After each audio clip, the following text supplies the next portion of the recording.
Pitch to the plate on an 0-2. It's time for Wenatchee AppleSox baseball on the NCWLIFE Channel. Tonight, the AppleSox take on the Bellingham Bells in West Coast League action. Tonight's broadcast is brought to you by Apple Valley Honda, Confluence Health, JDSA Law, Mary Maids, Mini Blinds and more, Prestige Senior Living at Colonial Vista, Together for Youth, the Wenatchee Valley Dispute Resolution Center, and the Walkabout Grill. Now let's go live to Paul Thomas Senior Stadium with the call of tonight's AppleSox baseball game. Here's Eric Granstrom. See ya! Round tripper for Brandon Ponce.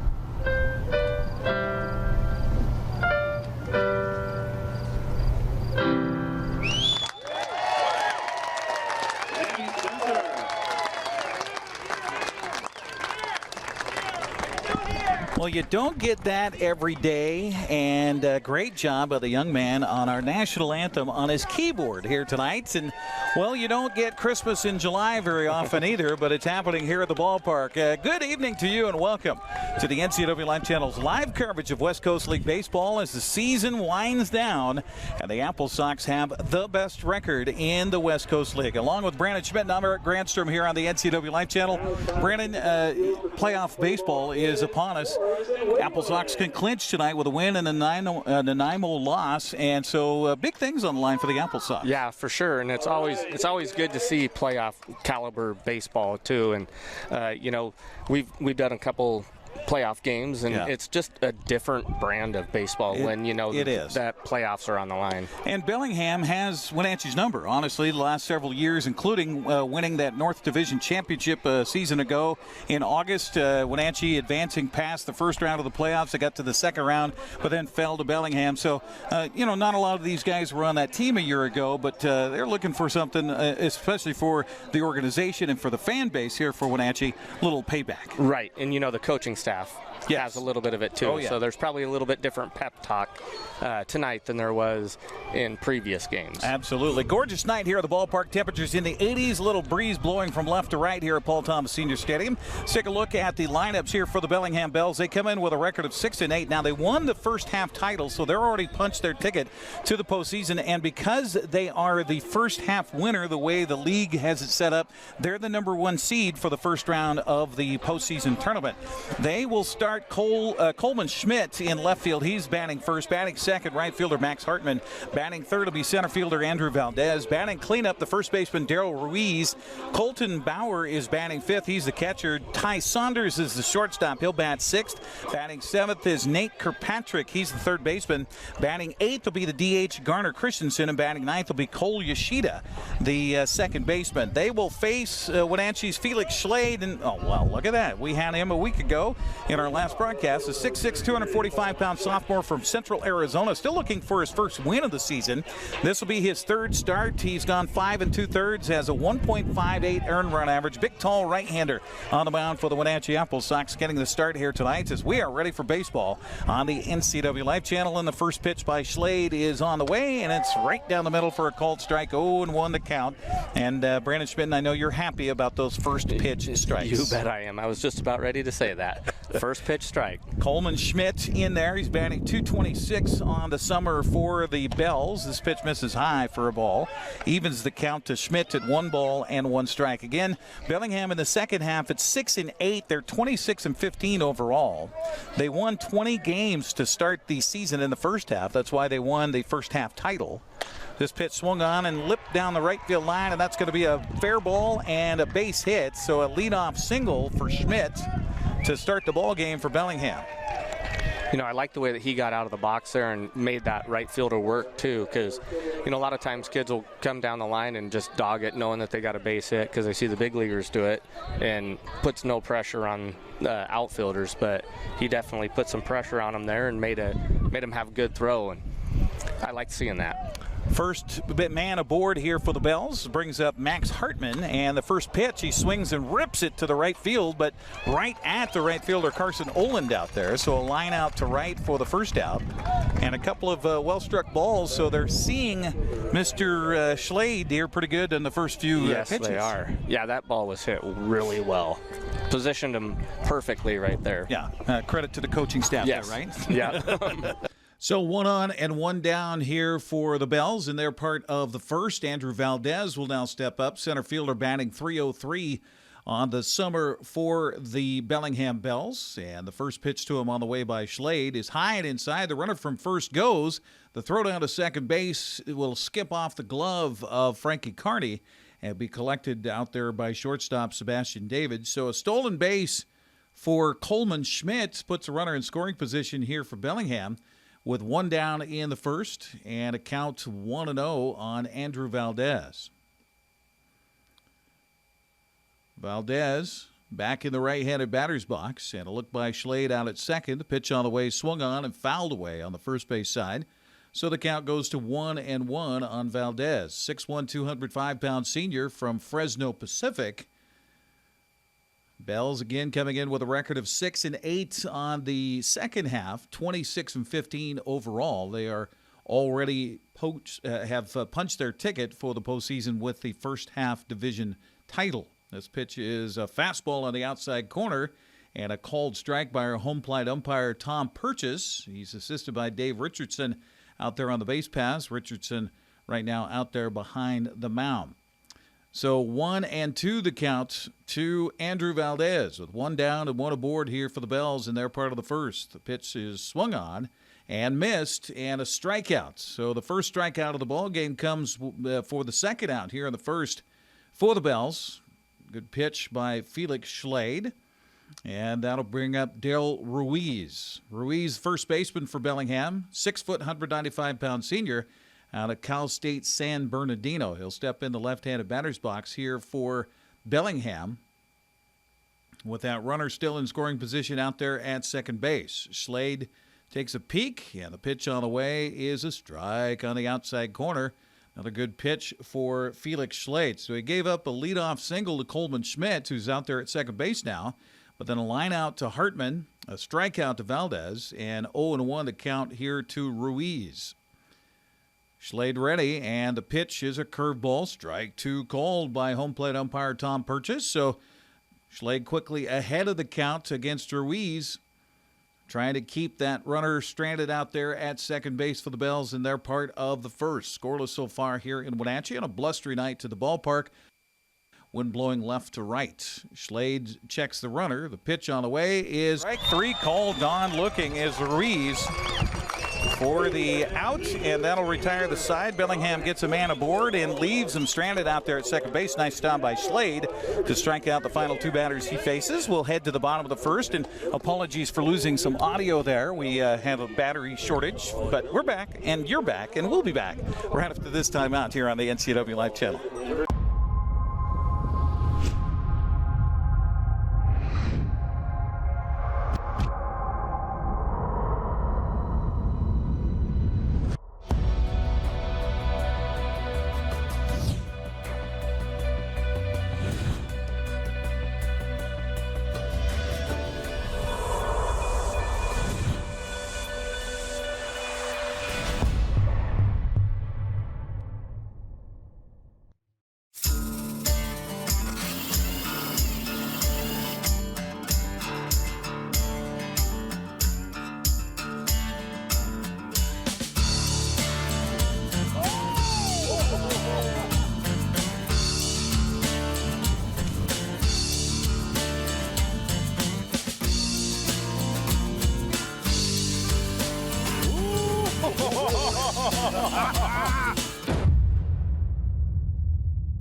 Frankie Carney, Carson Olin, and Nick Putnam due up here for the AppleSox, and they're part of the first, as announced by their head coach Mitch Darlington. He's assisted by Colton Kelly and Mike Callia. Also, the lineup for Wenatchee includes left fielder Cooper Witten. He'll bat cleanup. Austin Olin, the Olin brothers, in the lineup tonight, is catching. He'll bat fifth. Batting sixth, MJ Sweeney, the first baseman. Batting seventh is Reeve Boyd, a third baseman. Batting eighth will be center fielder Cam Hoyland, and batting ninth will be the shortstop Sebastian David. One thing we haven't really talked about so far here, Brandon, is the fact that the lineup continues to change because guys need to head out and get ready for college ball, for fall ball.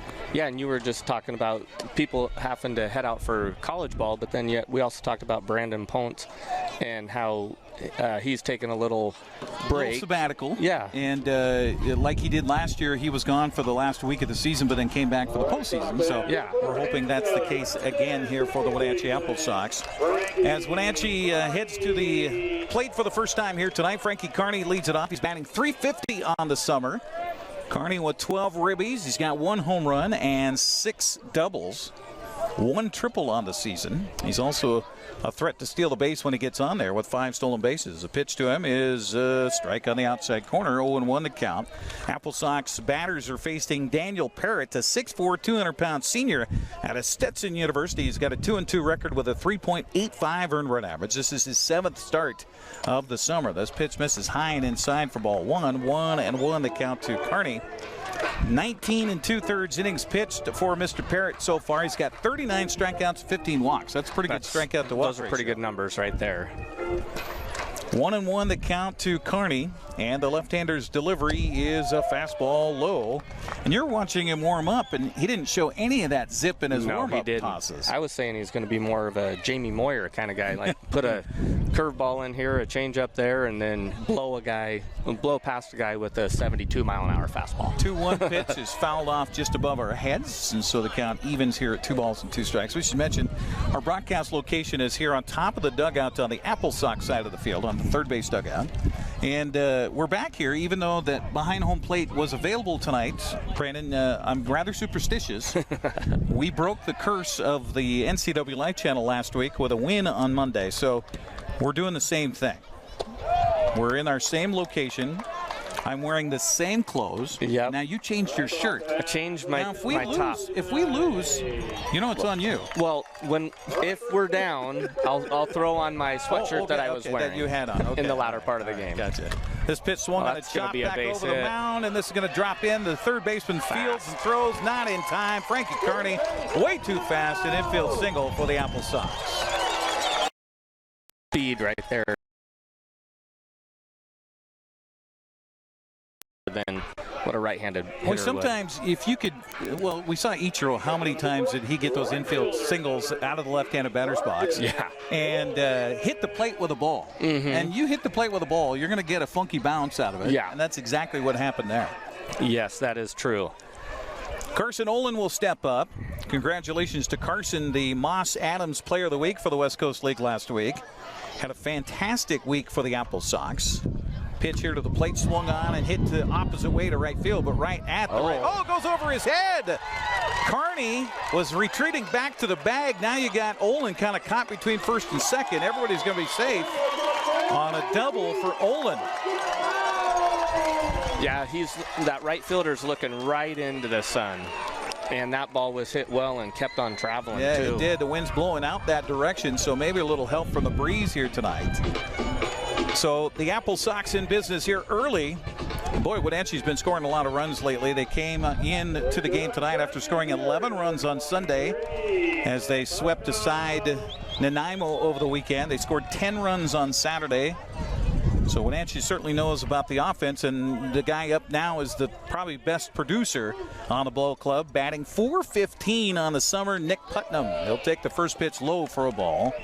That's just phenomenal numbers, .415. Absolutely. He's got 2 home runs, 13 RBIs, 22 hits, and 53 at-bats here for the summer.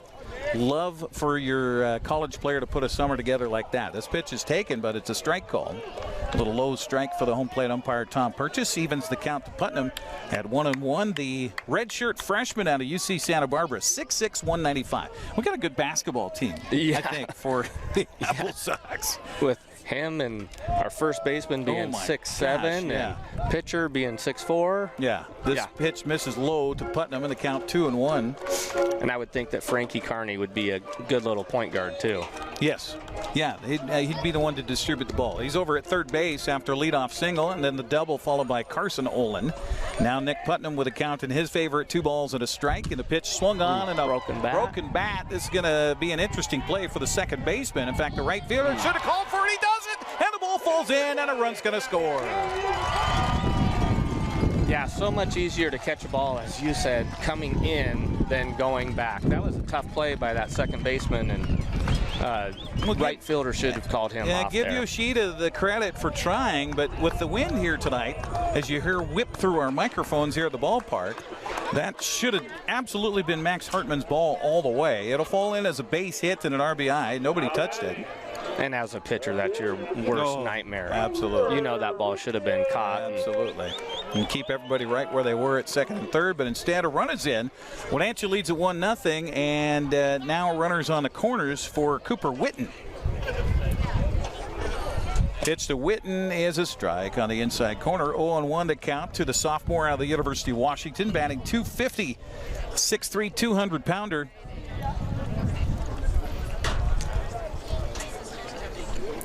Witten just has 16 at-bats since he joined the AppleSox. This pitch is swung on a miss, so he's behind in the count quickly at 0-2. That pitch maybe looked a little high.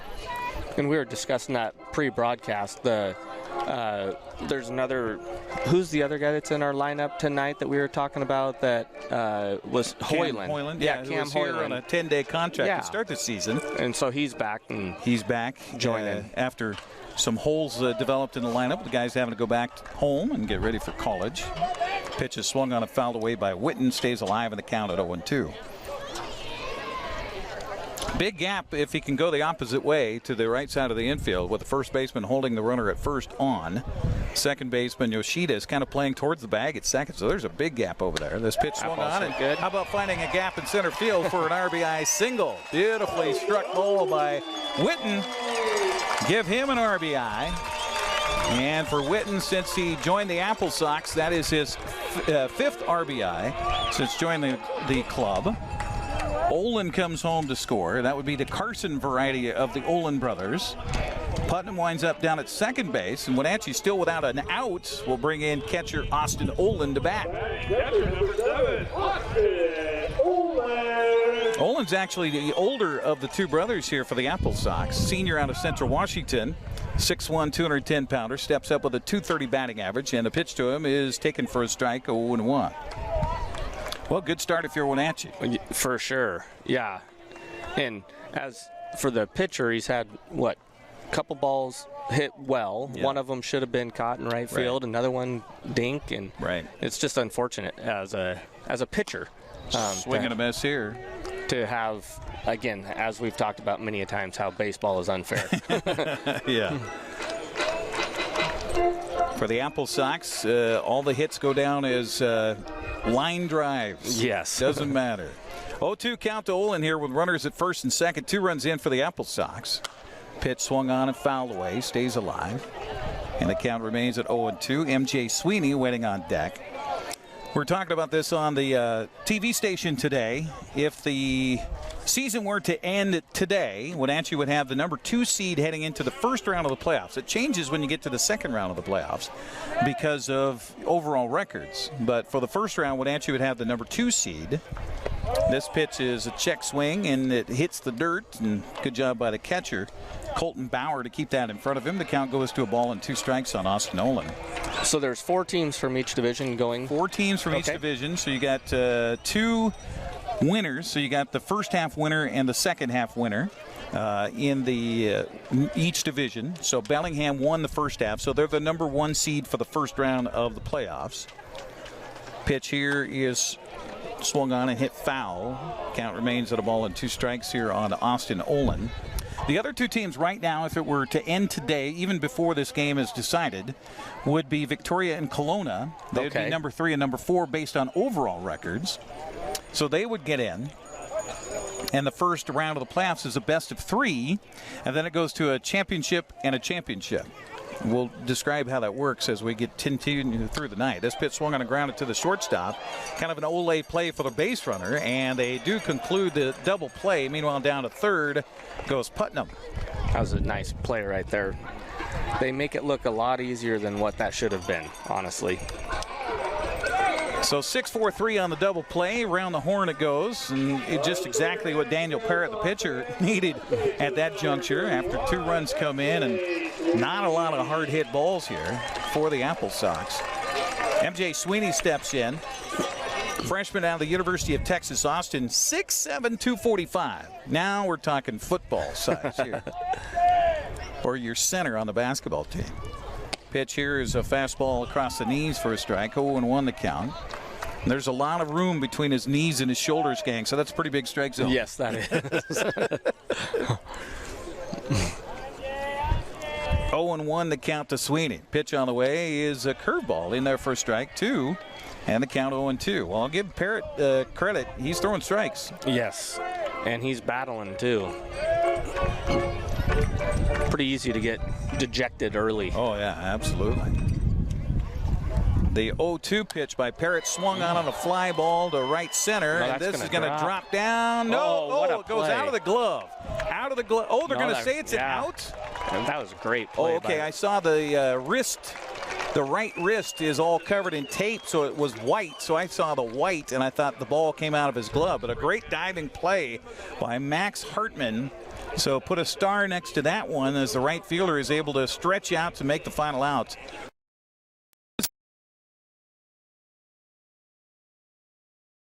And 2-0 Wenatchee on top. You're watching AppleSox baseball on the NCWLIFE Channel. JDSA Law is a proud sponsor of these local event broadcasts. JDSA Law has been serving North Central and Eastern Washington since 1946. For over 70 years, their team of dedicated professionals has delivered quality, innovative legal services. JDSA Law partners with you to provide the finest legal advice and support as you navigate your personal and business challenges, your risks, and your accomplishments. JDSA Law supports the TV broadcasts of these local community events. The Wenatchee Valley. Here, most of us really enjoy the great outdoors, and most of us try to make the most of our natural resources. Here at Apple Valley Honda, we know that for generations, we have harnessed nature to sustainably power the West, and we are proud to be part of that tradition as an environmentally green dealership award winner. Being a green dealership means Apple Valley Honda has reduced our overall environmental impact. We are so proud to live in this wonderful community. Welcome back once again here to Paul Thomas Senior Stadium. Colton Bauer, Ty Saunders, and Nate Kirkpatrick due up here for the Bells. And they're part of the second, with Wenatchee grabbing a 2-0 lead thanks to a couple of RBI singles. Actually a double and a single in the last half inning. Wenatchee on top 2-0. First pitch here swung on and popped up. And we'll see what the wind does to this one. Frankie Carney calling for it and now backing up and backhands the ball. Oh, my. That was not easy. No. That ball's traveling up there in the air. And those balls, too, there's a lot of English on them, a lot of spin, and so the ball's going to do some interesting things without help from the wind tonight. Right, and if you saw him, see how he turned his right foot towards the plate and was facing almost to the parking lot out there? That was a great job by him to avoid looking straight into the sun. Sure. Yeah. So kind of protected his eyes and his body. And first pitch here to Ty Saunders is taken for a ball. Next pitch goes all the way to the backstop, so the count goes to 2-0. AppleSox baseball on the broadcast tonight, brought to you in part by Apple Valley Honda. Test drive a new Honda today at Apple Valley Honda in East Wenatchee, committed to preserving the environment, not only with fuel-efficient vehicles, but also with other eco-friendly actions and alternatives at Apple Valley Honda. 2-0 pitch on the way from Felix Schlade is in there for a strike. The count goes to 2-1. Schlade gave up a leadoff single to start the ball game, but then retired the next 3 batters in a row on a hard hit line drive. This pitch bounces in for a ball, and then struck out the last 2 batters to close out the first. Got 1 out here in the second. Now it's gone 3-1 on Ty Saunders, the senior out of the University of Portland, batting .200 on the summer. Yeah, the offensive numbers for Bellingham are certainly not going to light you up. That's for sure. There's a little confusion here on the count. I've got it 3-1. The scoreboard says 3-1.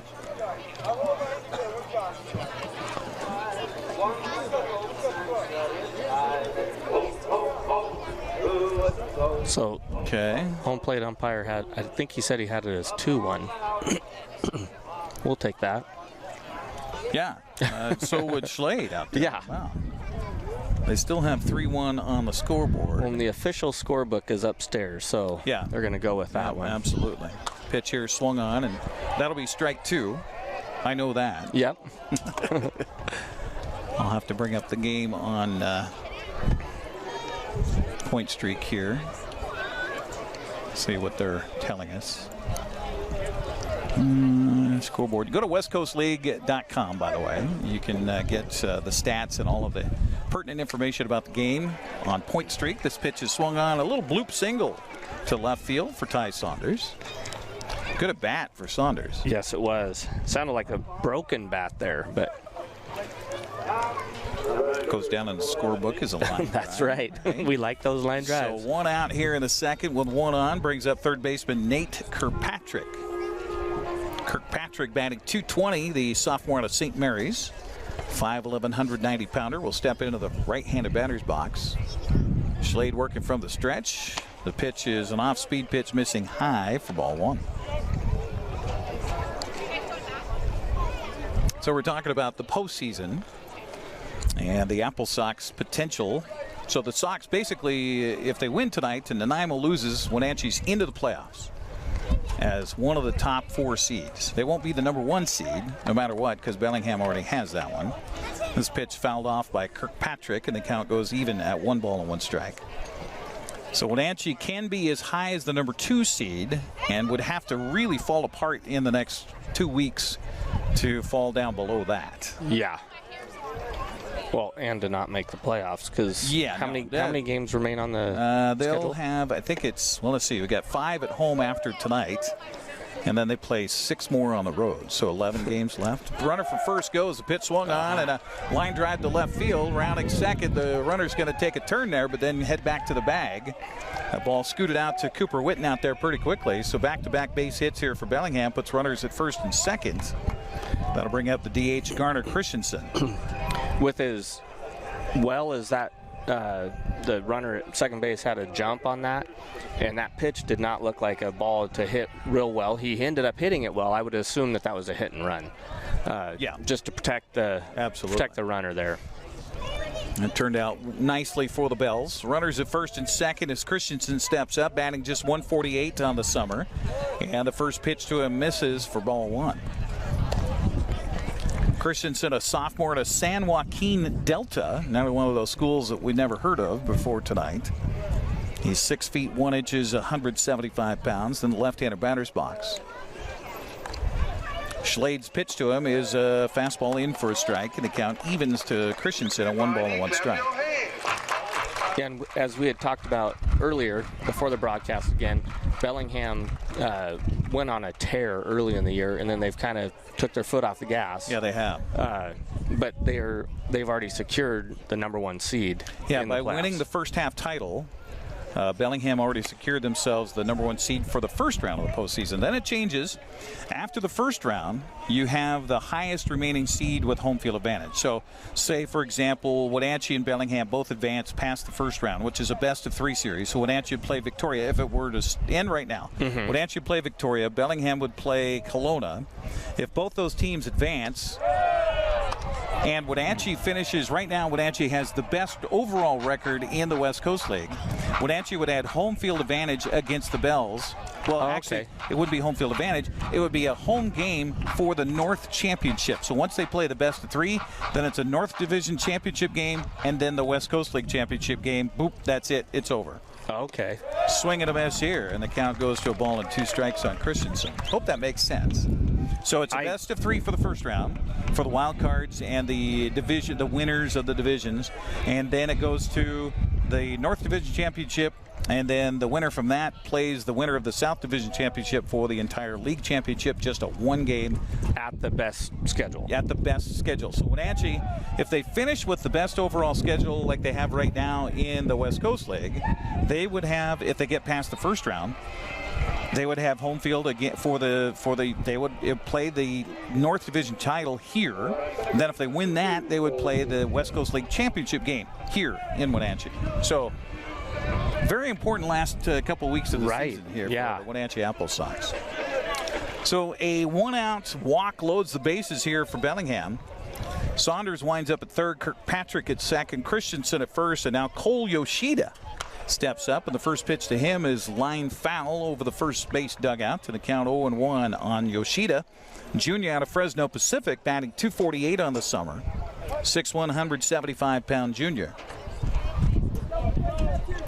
Yoshida back in there and ready. And the pitch on the way is a little bit high. 1 ball and 1 strike. I don't think Schlade's liking the strike zone. Not yet. Too much. Not too much.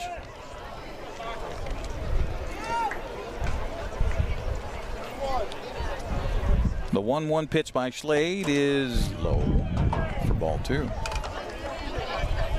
Schlade again, 6'6". They say he's 245. I don't know about that. He's almost as thin as the shadow from the light stanchion that is stretching across the field right now. And that's not very thick. 2-1 to Yoshida. Fouled away, and the count even now, 2 balls and 2 strikes. And Schlade would love to get his third strikeout right here. That would be big. Either looking for that or a ground ball back to him and go absolutely. 1-2-3 double play. That'd be nice. Austin Olin catching tonight. His brother Carson's out there in right field. Wind kind of blowing that way. Right-handed batter at the plate with a wide stance, and the pitch on the way is high for ball 3. So he went full on Christensen and walked him. He went full on Saunders, and Saunders got a little bloop single. Saunders stands at third right now. Kirkpatrick at second. Christensen at first. No place to put Yoshida for Felix Schlade. Pitch on the way to the plate is swung on and missed, and the ball was dropped, but with everybody around the bags, that's an out. So a strikeout, big strikeout right there for Felix Schlade. And thank you for swinging at that. Yes, it was in the dirt. Yes. It was a run-producing walk had he not swung. So back to the top of the order for left fielder Coleman Schmidt, who's 1 for 1 with a base hit to right. Took the third pitch to him in the first inning and struck it opposite way for a base hit. Schlade tried to wiggle out of a jam here. The first pitch is in there for a strike, and the count 0-1 to Coleman Schmidt. You can hear the coaches moving the players around. You can see the right fielder taking a couple extra steps towards that right field line. A little breeze blowing still out to right here at the ballpark. This pitch swung on and fouled into the glove of the catcher, and the count goes to 0-2. Well, good news for Mariner fans. Seattle was down early and big against Minnesota. They've come back in the top of the 8th now, and it is tied at 6-6 in the Twin Cities. We kind of need some wins. Yeah, absolutely. 0-2 the count here. Schlade's pitch on the way. Curveball misses outside. Good dive by Oland out there to keep that ball from going by him and producing a run. 2-0 Wenatchee lead. Trying to hang on to it right now is Felix Schlade. 1-2 the count to Schmidt. Again, Saunders at third, Kirkpatrick at second, Christensen at first for the Bells. The 1-2 pitch swung on and a fly ball to center field over to his right, ranging and making the catch is Cam Hoyland, and that'll be the final outs of the inning. So again, Schlade able to work out of a jam and keep the Bells off the scoreboard. To the bottom of the second we go, 2-0 Wenatchee on top. You're watching AppleSox baseball on the NCWLIFE Channel. I chose a career at Confluence South because I wanted to help people, and I knew there would be opportunities for growth. I started as a medical assistant, but quickly advanced in my career. I received 5 promotions in only 7 years, 3 of those in management roles. Most organizations don't offer that type of growth. Now, as a career pathway coordinator, I let everyone know. Come join Confluence Health. Come grow with us.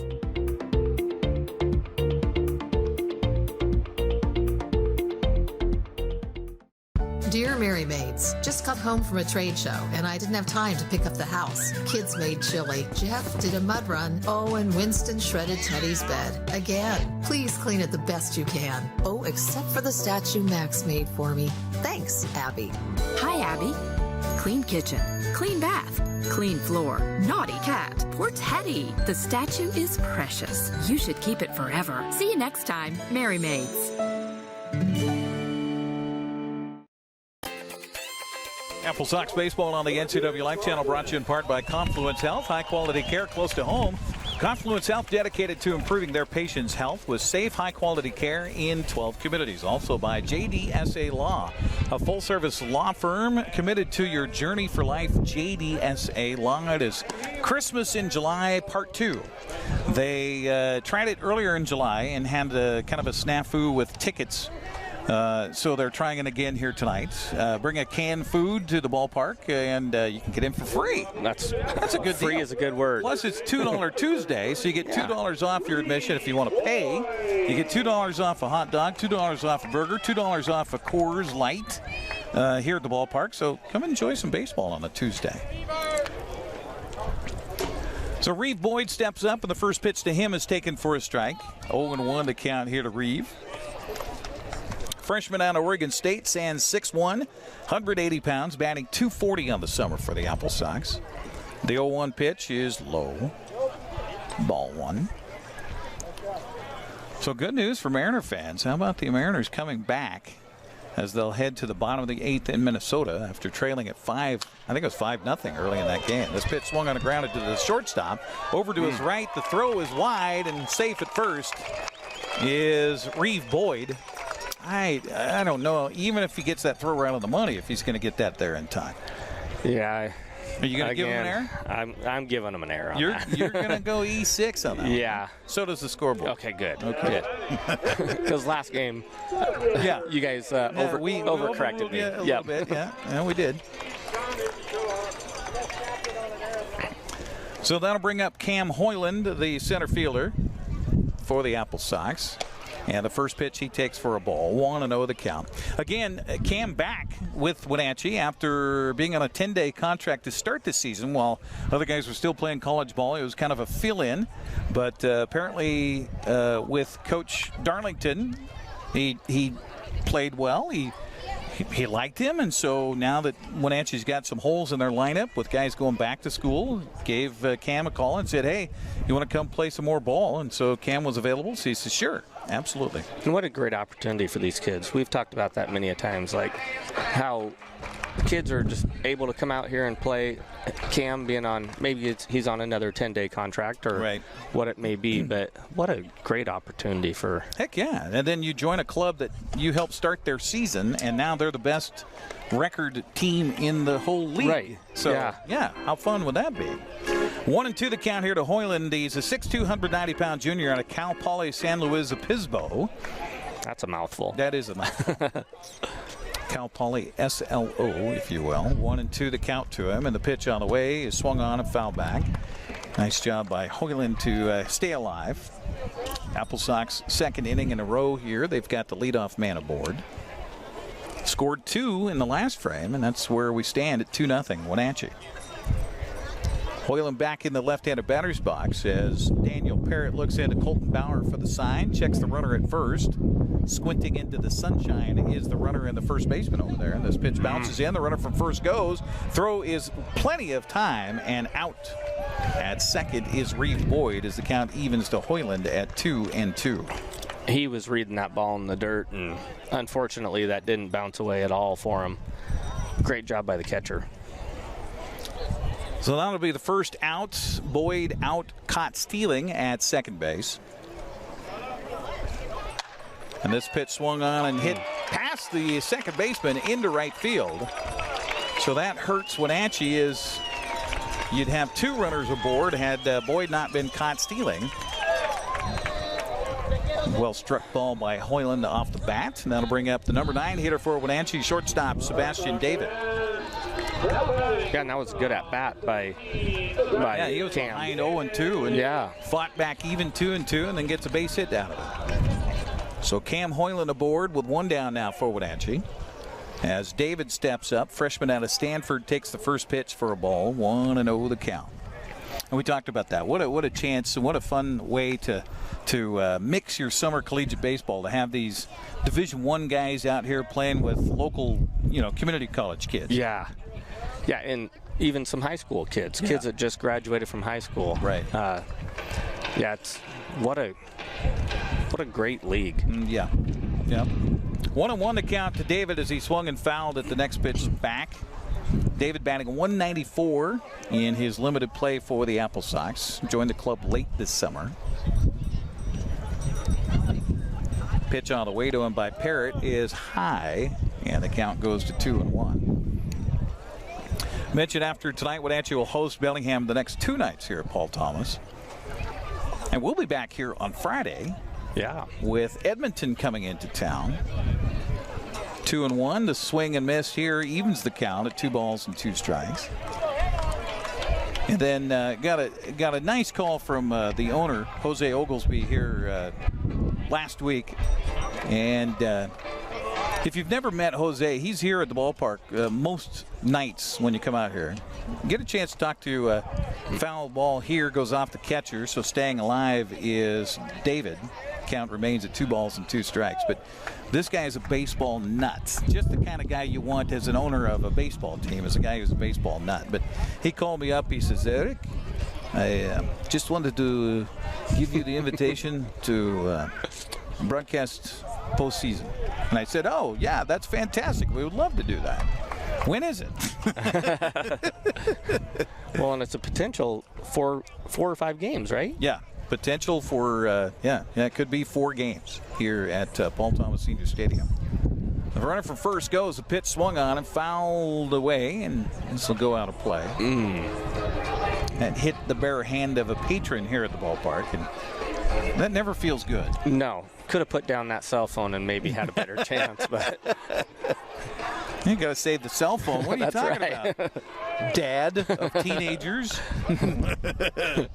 3-2 count to David. See what Hoyland does over there at first. He holds. The pitch swung good out, foul back. And I'll tell you, a battle going on here between Sebastian David of the AppleSox and Daniel Parrott of the Bellingham Bells.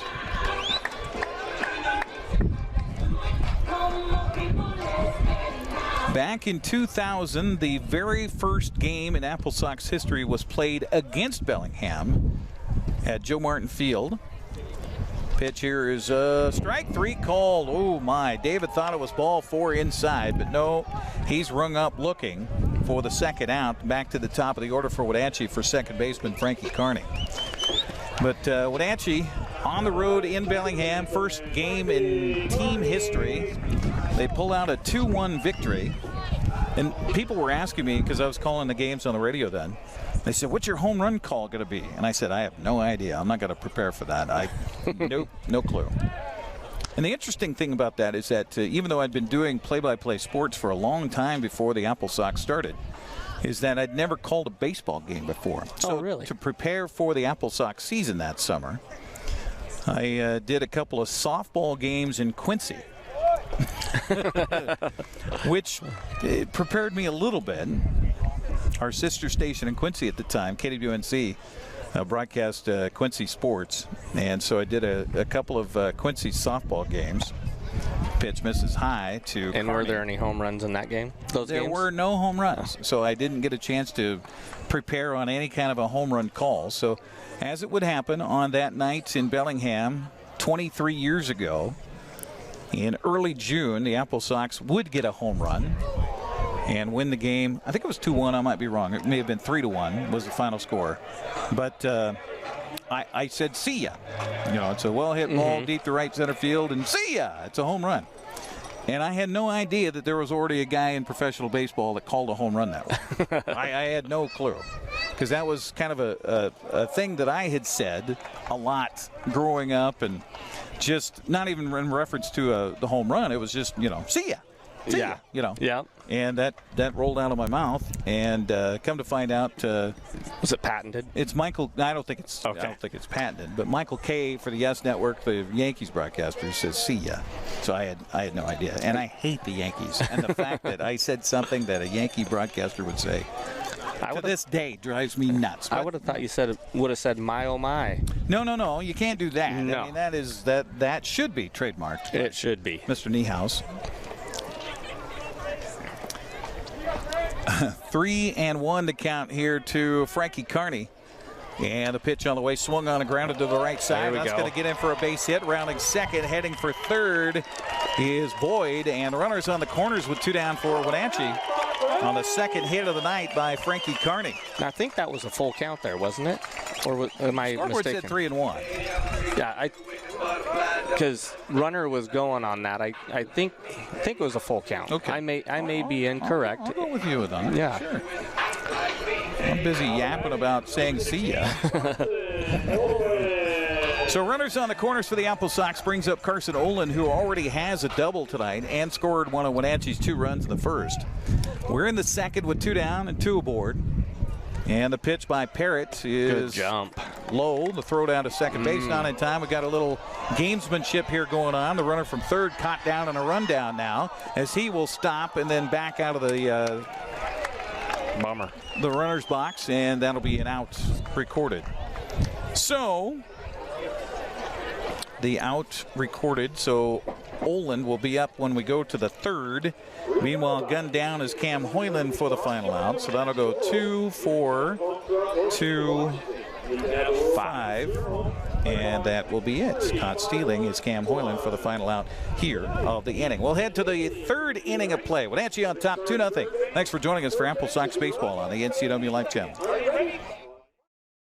Baseball, the Symphony, Super Oval, and graduations are all community events we're proud to bring you on the NCWLIFE Channel. Coverage is made possible by Apple Valley Honda, Bob's Apple Barrel Bark, Castle Rock International Real Estate, Confluence Health, JDSA Law, Mary Maids, Mini Blinds, and more. Prestige Senior Living at Colonial Vista. Together for Youth, Wenatchee Valley Dispute Resolution Center, and Walkabout Grill. A reflection of and spotlight on the communities we call home. The NCWLIFE Channel. Transform your windows with a variety of colors and styles like the Allure Transitional Window Covering by Lafayette Interior Fashions. Hi, this is Darren with Mini Blinds and More. We can install the latest and greatest in technology to open and close your blinds with only a touch of a button. From the largest windows in your home to room darkening shades for the bedroom. From stylish shades for your entertainment room to custom blinds for those hard-to-fit places. We have a solution for all of your window covering needs. We offer a variety of window coverings from Lafayette Interior Fashions. Call us today. We are Mini Blinds and More, your local blind store. AppleSox Baseball on the NCWLIFE Channel brought to you by Mary Maids. A clean home is a happy home. Mary Maids of Wenatchee. Request your free cleaning estimate today by calling 509-293-4243. That's 509-293-4243. Along with Brandon Schmitten and Eric Granstrom with you as we head to the third, and the number 2, 3, 4 batters due up for Bellingham. Max Hartman starts it off, and he'll take the first pitch. Oh, boy, that looked good. Yeah, that did. Apparently missing inside for ball 1 to Hartman, as Felix Slade, who's been kind of a Houdini magician out there so far, got himself out of a jam in the first, and then again in the second, and now a ground ball hit to the right to Frankie Carney, and he'll field and throw cleanly for the out.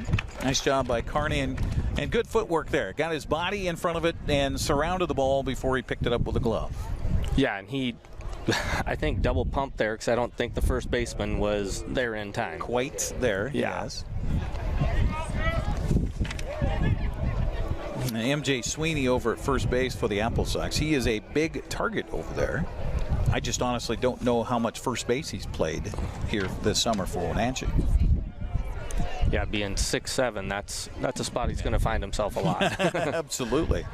First pitch to Andrew Valdez, misses for a ball. Valdez 0 for 1 tonight. This pitch swung on and a fly ball to right field. Let's see what the wind does with this one. As ranging over to his left and up against the fence, ball goes off his glove. Carson Olin will have to retreat there and fire the ball back in, and that will be a double. Yeah, I'm going to call that a double. Okay. I'm not official, but that was that ball hit off the wall. It did. Yeah. It did, yes. Tough play out there for Carson Olin. Looking into the sunshine, and that ball slicing away from him from the right-handed batter, away the other way. And so a runner aboard with one out here for the Bells brings up Daryl Ruiz. He's also 0 for 1 with a strikeout to end the first. First pitch here swung on and looked like it clipped maybe a piece of the pitcher, but a nice job by Frankie Carney out there at second base to gobble it up and throw over to Sweeney in time for the out. Meanwhile, down to third goes Valdez. 2 outs in the inning for the Bells brings up catcher Colton Bauer. Did that get a piece of the pitcher? At least hit the mound, I know. Yeah, I think I thought I heard a little clip as it went by him, so maybe it hit the rubber. I don't know if it hit his shoe or not. Colton Bauer steps up. He's 0 for 1, and the first pitch is a taken strike, 0-1 to count here to Bauer. Yeah, again, the ball travels very well in this park. We've seen a couple times where balls have been hit well, but we don't think they're going to get out. And like that one there didn't look like it had a chance to get out, but it just kept on creeping and creeping and creeping. It did. So 2 strikes on Colton Bauer as Felix Schlade looking for his 4th strikeout of the ball game. The delivery is on the way, and oh my. Missed by a skosh. Skosh. Okay, Mr. Skosh. Teacher. You're a math teacher, right? Yes. So how do you spell skosh? Ooh. Because that's an increment, right? Is that I think it is. Measurement of size? Okay, space. Skosh. Skosh. Swing and a miss here. It won't matter because Bauer strikes out.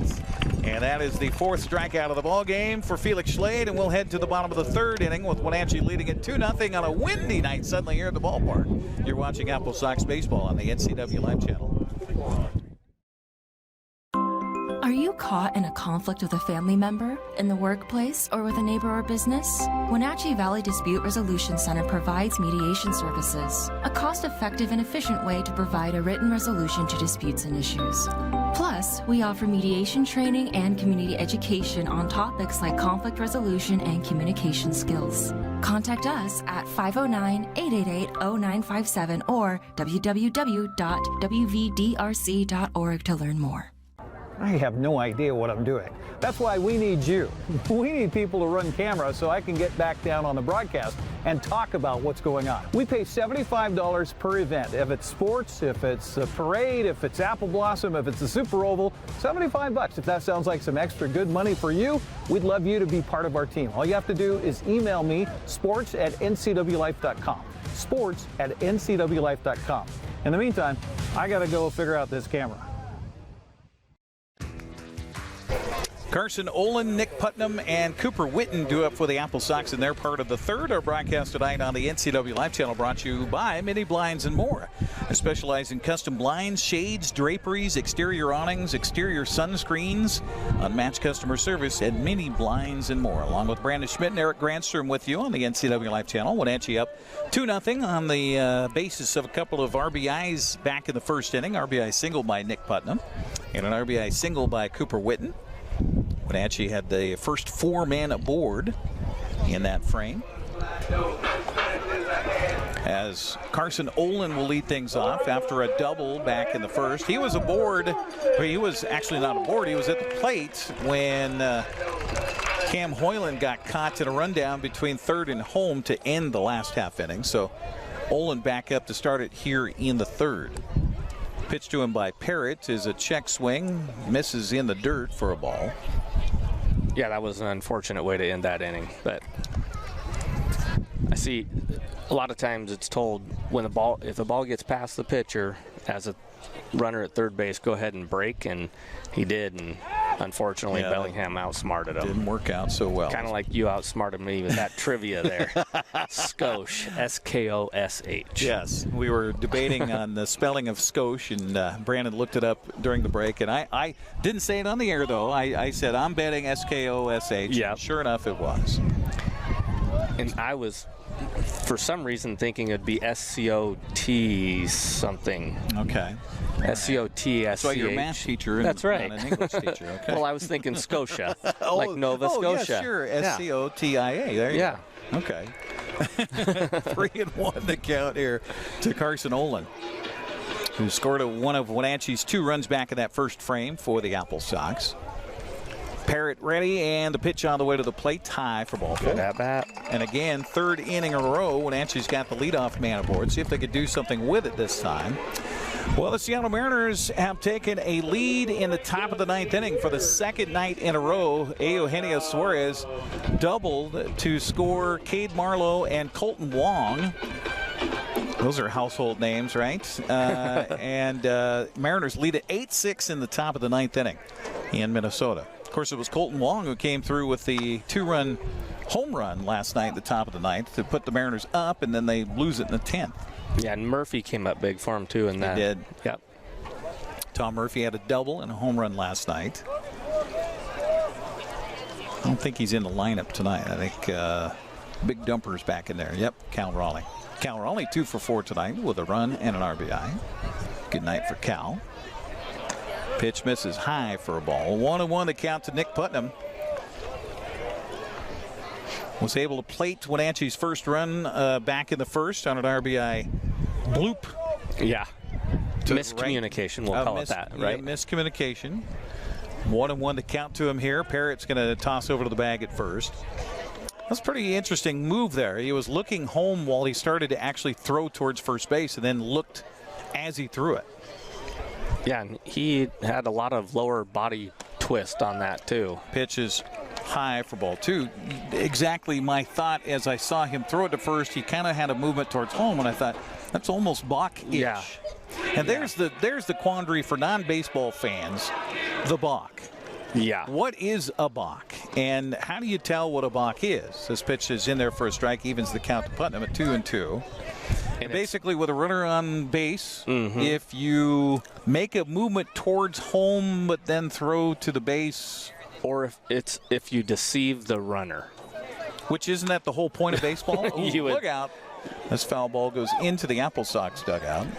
That is my thoughts. The point, right? Yeah.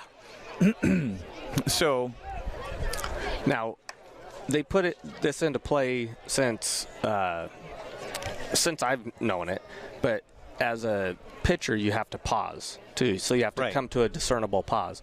Well, I was watching the All-Star game, the first All-Star game that was in Seattle in the Kingdom, and they were not even coming close to pausing. I'm like, that's a balk. And then had communication with Coach Hoff, and I was like, yeah, they weren't, like, I showed it, no balk at all, and he's like, oh yeah, that was something they put into play since then. So oh, I see.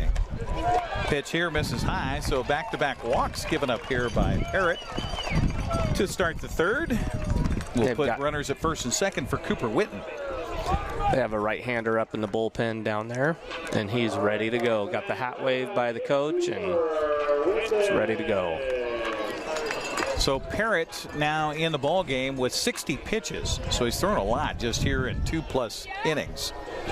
Runners at first and second for Wenatchee to see if the AppleSox can do any more damage here as they lead at 2-0. Witten steps up. He's 1 for 1 with a base hit to center and an RBI.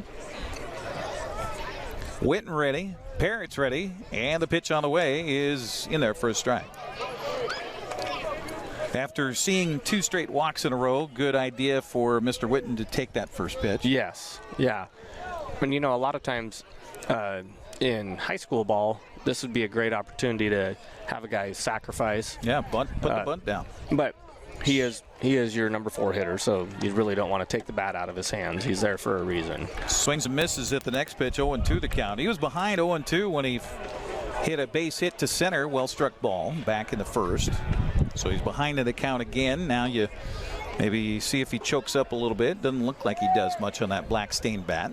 Pitch on the way to him is swung on, and a fly ball to shallow that right might field. Be trouble. Center or second baseman out. Right fielder comes in. This time they play it correctly with the right fielder coming up with the baseball. Yeah, Yoshida went out there and he sprinted to the spot, but got a little lost in the process there. So luckily he was helped out by his right fielder. So a nice play by Max Hartman out there. And, okay, I thought for a minute, I was like, Hartman, where's your hat? And then I thought he was wearing a visor, which I'd never seen in baseball. Which I don't think that's okay, is it, to wear a visor? I've never seen it. Yeah, never seen it.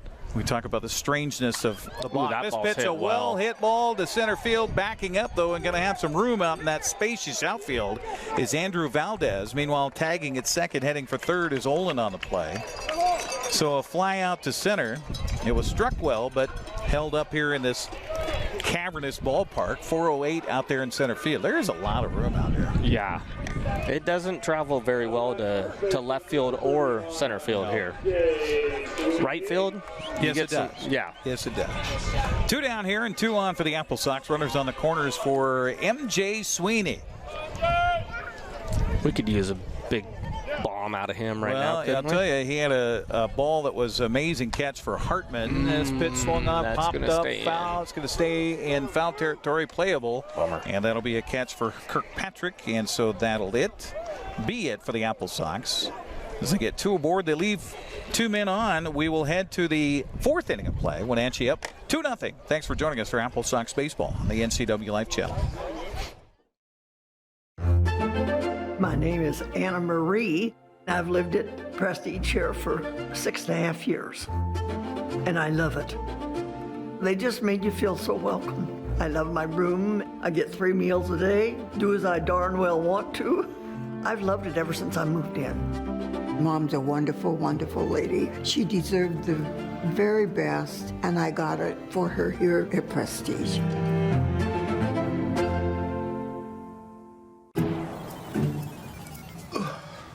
Hey man, how's your arm?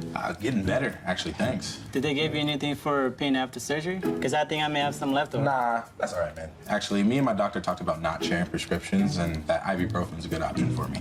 The risk of addiction is not worth it. Makes sense. Take the next step. Don't share your prescriptions, and talk to your friends about the dangers of opioids. Well, we head to the bottom of the 4th inning. Ty Saunders, Nate Kirkpatrick, and Garner Christensen do up the 6, 7, and 8 hitters for Bellingham as the Bells, that is, trail the AppleSox by a score of 2-0. Let's check other games on the schedule tonight around the West Coast League. Of course, we're keeping a close eye on Nanaimo. They currently lead in the top of the 4th inning at home tonight over Kelowna, 2-1. Other North Division games tonight. It is Edmonton leading Port Angeles by a score of 2-0. That's in the bottom of the 4th. Top of the 4th, scoreless so far. Victoria at Kamloops. I'm glad they're getting that game in. Bellingham's game on Sunday was wiped out in Kamloops because of fires and smoke. The air quality was so bad they couldn't play the game. Other West Coast League games tonight. Cowlitz leading Ridgefield 6-0. Corvallis on top of Yakima Valley in the top of the 4th, 3-1. Walla Walla, it's been a tough season for the Sweets. They lead Bend at 3-1. That's in the bottom of the 3rd. Portland on top of Springfield on the road tonight in the bottom of the 4th, 4-0. This pitch swung on, and a fly ball to center field is going to drop down for a base hit in front of Cam Hoyland out there. So a leadoff single for Ty Saunders. That'll be his 2nd hit of the night here for Bellingham. Well, the Bells have had base runners, but so far, Felix Schlade has worked the Houdini act out there and been able to get off the hook. We'll see if he's able to do that again here in the 4th, as that brings up third baseman Nate Kirkpatrick, who's also 1 for 1 of the ball game with a base hit to left field. The first pitch here fouled away in the count 0-1 on Kirkpatrick, the sophomore from St. Mary's. Yeah, they've had their fair number of hits today. 5 hits already in 3 innings. And 3+ 5 innings. men left on base so far. Yeah. That's a good news for Schlade and the AppleSox as a toss over to first base. He's not in time. Unlike professional baseball, you are not limited on how many times you can throw over to first base in collegiate baseball. There is a pitch clock. You have a certain amount of time to throw home, but you can break up that time anytime you want, whether to throw over to the bag at first base. I was talking with a fan that was here on Sunday for the AppleSox series finale against Nanaimo, and she was telling me that there was 107 tosses to first base. I got tired of it. Yeah, that rule definitely has picked up the pace of play in major leagues. Baseball, yeah, absolutely. 1-1 the count to Kirkpatrick here. And Slade is paying a close attention to Saunders over there at the bag at first. Pitch here misses high for a ball. 2-1 the count. And in the last broadcast we did, remember how we were talking about the umpire behind second base? Right. Or behind the mound, excuse me. Right. And going to his belt immediately. This guy's a little bit more nonchalant about it. Okay. So he'll see the pitch throwing. Ooh. Oh, my, that was a strike. The guy swung. Yeah. And they appeal, the base umpire says no. So unfortunately, that's a call you're never going to get from behind the mound because he can't see it. Well, maybe a left-handed batter, you might get some help there since he's on the left or that side of the infield. This pitch is a little bit high. The throw was in time, but Frankie Carney can't handle the throw from Austin Oland out there at second base. Meanwhile, it was a called strike, so the count runs full to Kirkpatrick. Give Saunders a stolen base. That was a great throw by Austin Oland. Yeah, in my experience, I've never had an umpire. This pitch swung on a fly ball to straightaway center. Cam Hoyland had to back up on it. And now tagging from second, heading for third is Saunders. He'll be in safely on the fly ball out to center. Kind of fooled Hoyland a little bit. It did. Had a little carry to it. So one down with a runner at third now for Bellingham. A chance to pull within one here if Garner Christensen can get a ball out of the infield. Although the infield playing back here, so they'll give up the run to get the out. Yeah, going back to that, that's a really difficult call to make from behind the mound. Going down the lines, that's where you're going to be able to see it better than as far as a check umpire. swing is concerned, or whether it's a strike or not. Christensen fouls the first pitch off out of play on the third base side, so the count 0-1 here to the DH for the Bells. Schlade's next delivery misses in the dirt. Nice stop by Olin. That's a couple nice plays he's made back there with a runner at third base here in this game. Yeah. So high pressure situations, you would say. The count even now to Christensen, a 1-1 strike. Christensen walked in his first plate appearance back in the second. Schlade ready, and the pitch is low again for ball 2. 2-1 to count to Garner Christensen, the sophomore in a San Joaquin Delta. I assume that's a JC down in California. Yeah, you would think so. 2-1 to count, and the pitch swung on, and thank you very much, Mr. Christensen. Thanks for helping us out on that one. Pitch was in the dirt. The count even at 2 balls and 2 strikes. Again, 4 strikeouts in the ball game here for Schlade. If he gets 5, the fans here in the ballpark get swag. Free AppleSox stuff they'll toss out to the fans here in attendance. 2-2 pitch from Schlade on the way. Swung on a miss, and he was out in front of that pitch. Yeah, he helped out the pitcher on those last 2 pitches right there. 5 strikeouts for Felix Schlade in the ball game. I've got it for 5. Hang on. 1, 2, okay, 3, 4, 5. There we go. Yep, there we go. I was just a little ahead of the promotion. I wanted Christmas now, darn it. That's right. Second baseman Ko Yoshida steps up. He's 0 for 1 with a strikeout, and the first pitch misses low for a ball. 1-0 the count. So before the ball game, what happens behind the scenes, we actually got here today in the noon hour to run all the lines and get a lot of our prep work done for the broadcast here tonight. This pitch bounces in, goes off the catcher's shin guard, I think, and goes all the way up the third baseline. So a run will score on the wild pitch here, as Saunders comes home for the first run of the ball game. It makes it 2-1 Wenatchee, and 2-0 the count to Yoshida. Anyway, so we get here way early. We run the lines. We leave the van here, and then we bring the rest of our cameras and all the rest of the equipment before the ball game. We get here at 5 o'clock. This pitch is a fastball missing low, so suddenly 3-0 the count to Yoshida, with 2 down here in the 4th for Bellingham. And I had my car parked over next to the van, and we unloaded the car and got all the stuff out of there. And the AppleSox staff here came and said, hey, we need you to move your car. This pitch misses inside for ball 4. So a 2-out walk to Yoshida. And I said, oh, geez, sorry. Okay, so I ran over there to move the car, went through the gate, came back through the gate, and then I was helping the staff here and lock up the gate and get it closed. And there was a couple of the Bells that were out in the bullpen area, or not the bullpen, they were out in the batting cage. And they came running around the corner and wanted me to open the gate back up. So I, of course, said, oh, yeah, sorry. So they start coming in, and then I stopped and I closed the gate again. I said, wait a minute, are you guys starters?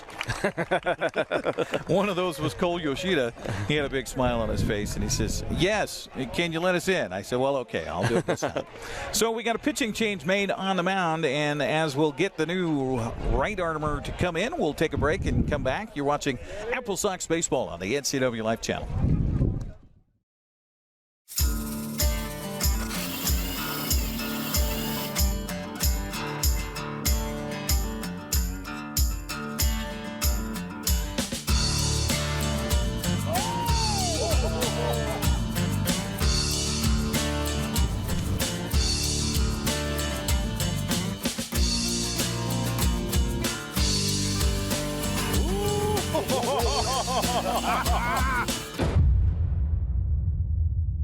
Dear Mary Maids, just got home from a trade show and I didn't have time to pick up the house. Kids made chili. Jeff did a mud run. Oh, and Winston shredded Teddy's bed. Again, please clean it the best you can. Oh, except for the statue Max made for me.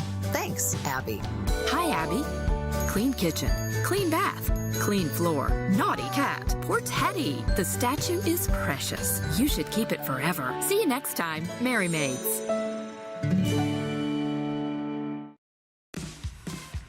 We're back here at Paul Thomas Senior Stadium, and taking over on the mound here for the Wenatchee AppleSox is the big 6'3", 245-pound right-hander out of Bothell. He is a sophomore at Edmonds Community College, Evan Canfield, who has a 2-0 record on the summer. He's got 3 saves as well, a 2.17 earned run average. In his 20 2/3 innings, he has 28 strikeouts and 13 walks, and this is the guy you want to come in and put out a little fire. Yeah. A good strikeout to walk ratio right there too, as you had mentioned with the Bells pitcher tonight.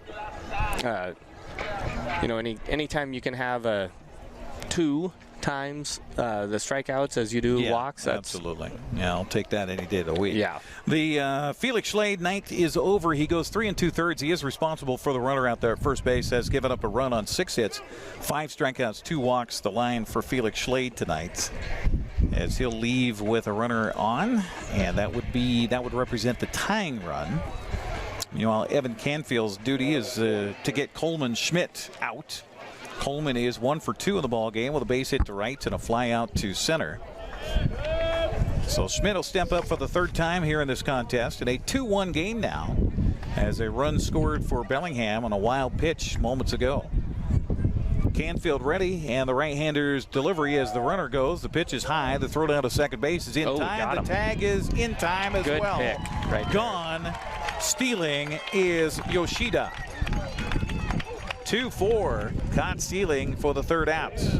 So 1 pitch for your reliever. You gotta love that. We'll take a break and come back. You're watching AppleSox Baseball with a score 2-1, Wenatchee on top. Thanks for joining us on the NCWLIFE Channel. Transform your windows with a variety of colors and styles like the Allure Transitional Window Covering by Lafayette Interior Fashions. Hi, this is Darren with Mini Blinds and More. We can install the latest and greatest in technology to open and close your blinds with only a touch of a button. From the largest windows in your home to room darkening shades for the bedroom. From stylish shades for your entertainment room to custom blinds for those hard-to-fit places. We have a solution for all of your window covering needs. We offer a variety of window coverings from Lafayette Interior Fashions. Call us today. We are Mini Blinds and More, your local blind store.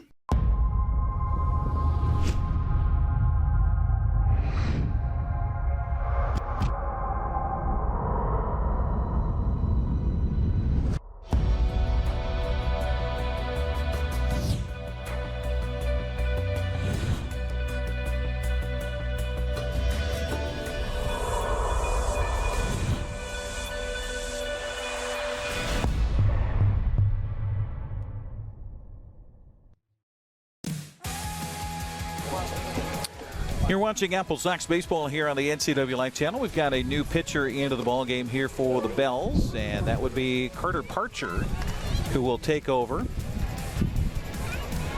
A 6'3", 190-pound right-hander, junior at Cal State Bakersfield. No record on the summer. He does have 2 saves in 16 2/3 innings, has a .54 earned run average, 11 strikeouts to 7 walks. This will be his 11th appearance of the summer for Carter Parcher. Now taking over for the Bells after Daniel Parrott went 3 innings. He allowed 2 runs, and both those runs were earned for the AppleSox with 6 hits for the Sox on the night. He had 1 strikeout and 2 walks in the evening here for Daniel Parrott. So he's on the hook for this one right now, although we are early in a 2-1 ball game. Reeve Boyd, Cam Hoyland, and Sebastian David do up for the AppleSox in their part of the 4th. That would be the bottom part of the lineup. By the way, Mariner fans, got to be a little excited here. The Mariners came back in the 9th with 3 runs. They did give up a run in the bottom of the 9th, but they held on for the win tonight, 9-7. So Seattle evens the series with Minnesota tonight. Matt Brash gets the win. Paul Sewald, after giving up the game winner last night, gets the save tonight, his 20th on the season.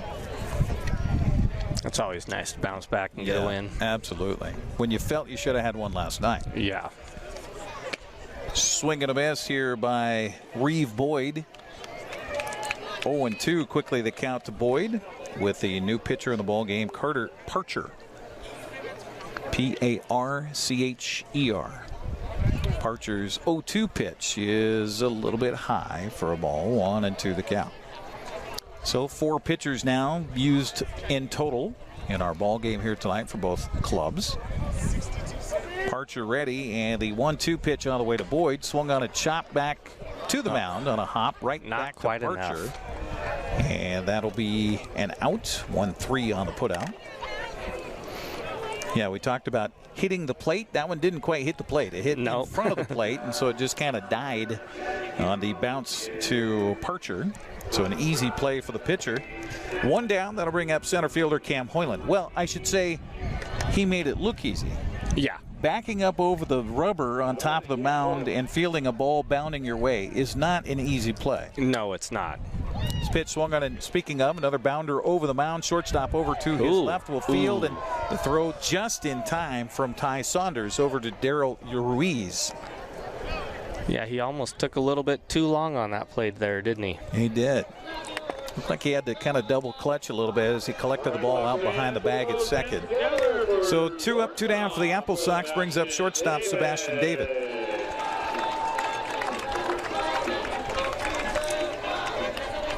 David sets up in the right-handed batter's box, clear in the very back of the box, and he'll swing and foul the first pitch off. And the count 0-1 here to Sebastian. He saw a ton of pitches his last at-bat.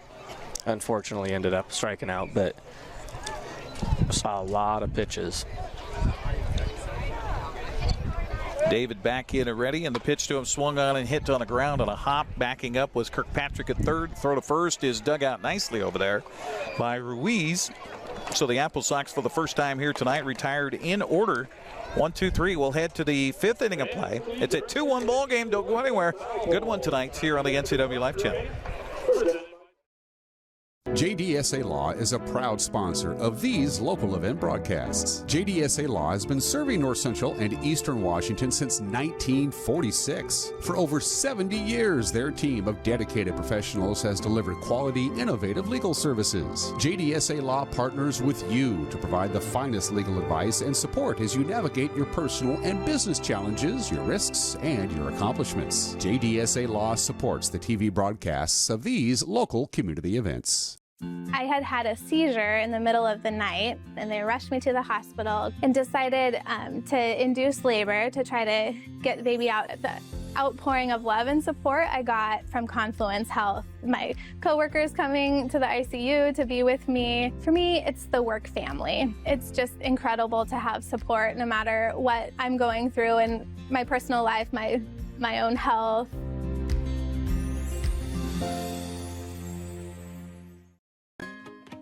To the fifth inning we go. Coleman Schmidt, Max Hartman, and Andrew Valdez due up here for the Bells. Number 1, 2, 3 hitters. As we head to the fifth inning, 2-1 our score. Our broadcast tonight brought to you in part by Prestige Senior Living at Colonial Vista. Prestige is a family-owned company providing industry-leading care where each resident or patient is treated like a member of the extended family. Prestige Senior Living, where they celebrate life at every age. Along with Brandon Schmitten, Eric Granstrom with you here on the NCWLIFE Channel. Close one here tonight, Brandon. Yes, it is. Again, going back to playoff caliber baseball. Yeah, absolutely. This is fun. Fun time of year. If you have not been out to the ballpark, first of all, where you been? Second of all, good fun family entertainment here for the entire crew. This pitch swung on and missed by Schmidt, and a count 0-1. Schmidt was up in a situation with the first pitch to him from Evan Canfield in relief, where the runner from first went and was gunned down at second base by Olin, and now a swing and a foul back of the count, quickly 0-2 on Coleman Schmidt. So Canfield a chance to actually face a batter for an entire at-bat here. Right. Yeah, and that was a really good pick by Frankie Carney at second base. It was. Yeah, absolutely. Short hopped him a little bit. He came up with two hands and picked it.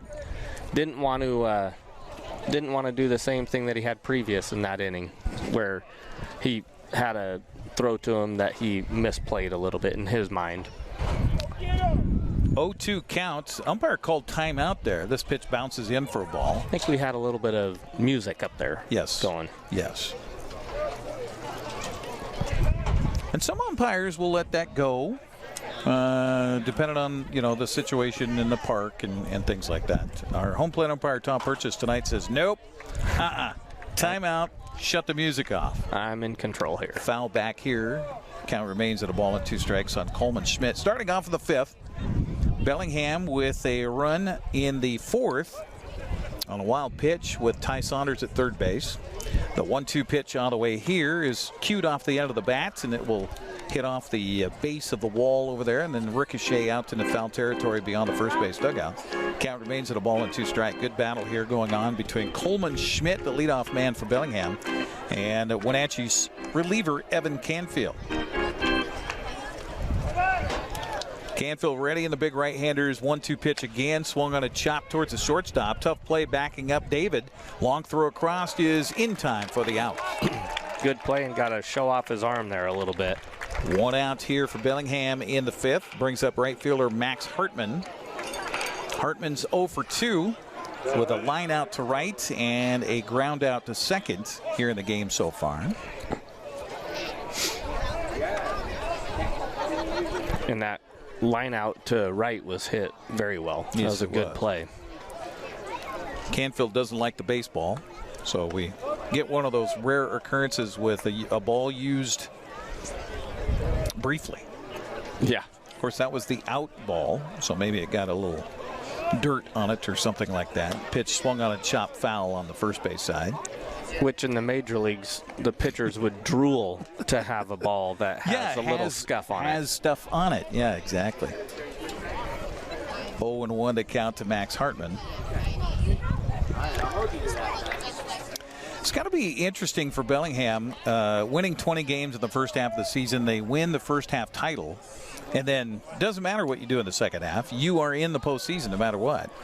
And it would be difficult, I would think, at times, to keep that foot on the pedal for another 30-some-odd games.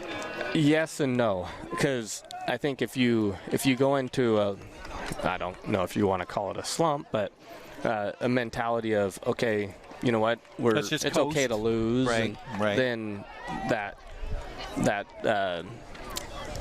well, you lose desire that edge. Lose the edge. Yes. So now you get to the postseason and you've got a best-of-3 series, and suddenly do we remember how to win now? Exactly.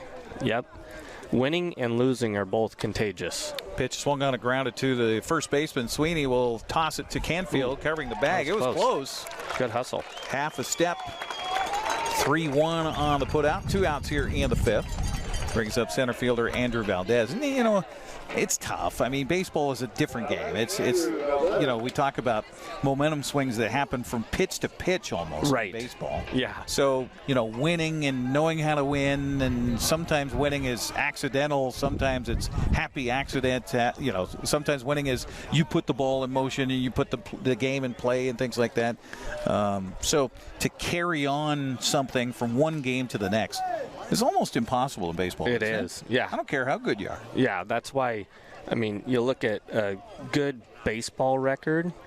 What I think you were talking about the what was the baseball movie that you suggested? Oh, the Battered Bastards of Baseball. Battered Bastards of Baseball. Yep. Their record was .666 was their winning percentage. Right. So they're the best record by far of any pro team, and they only won 2/3 of the time. Right. You know, so it's not like a football season where you can go 16-0 and run the season. Ground ball to the shortstop, in on it, and making the play, Sebastian David. Good pick over there by Sweeney again at first base, and the AppleSox retire the Bells in order. 1-2-3 here in the fifth. To the bottom of the fifth we go. Still 2-1. Sox on top. You're watching AppleSox baseball on the NCWLIFE Channel.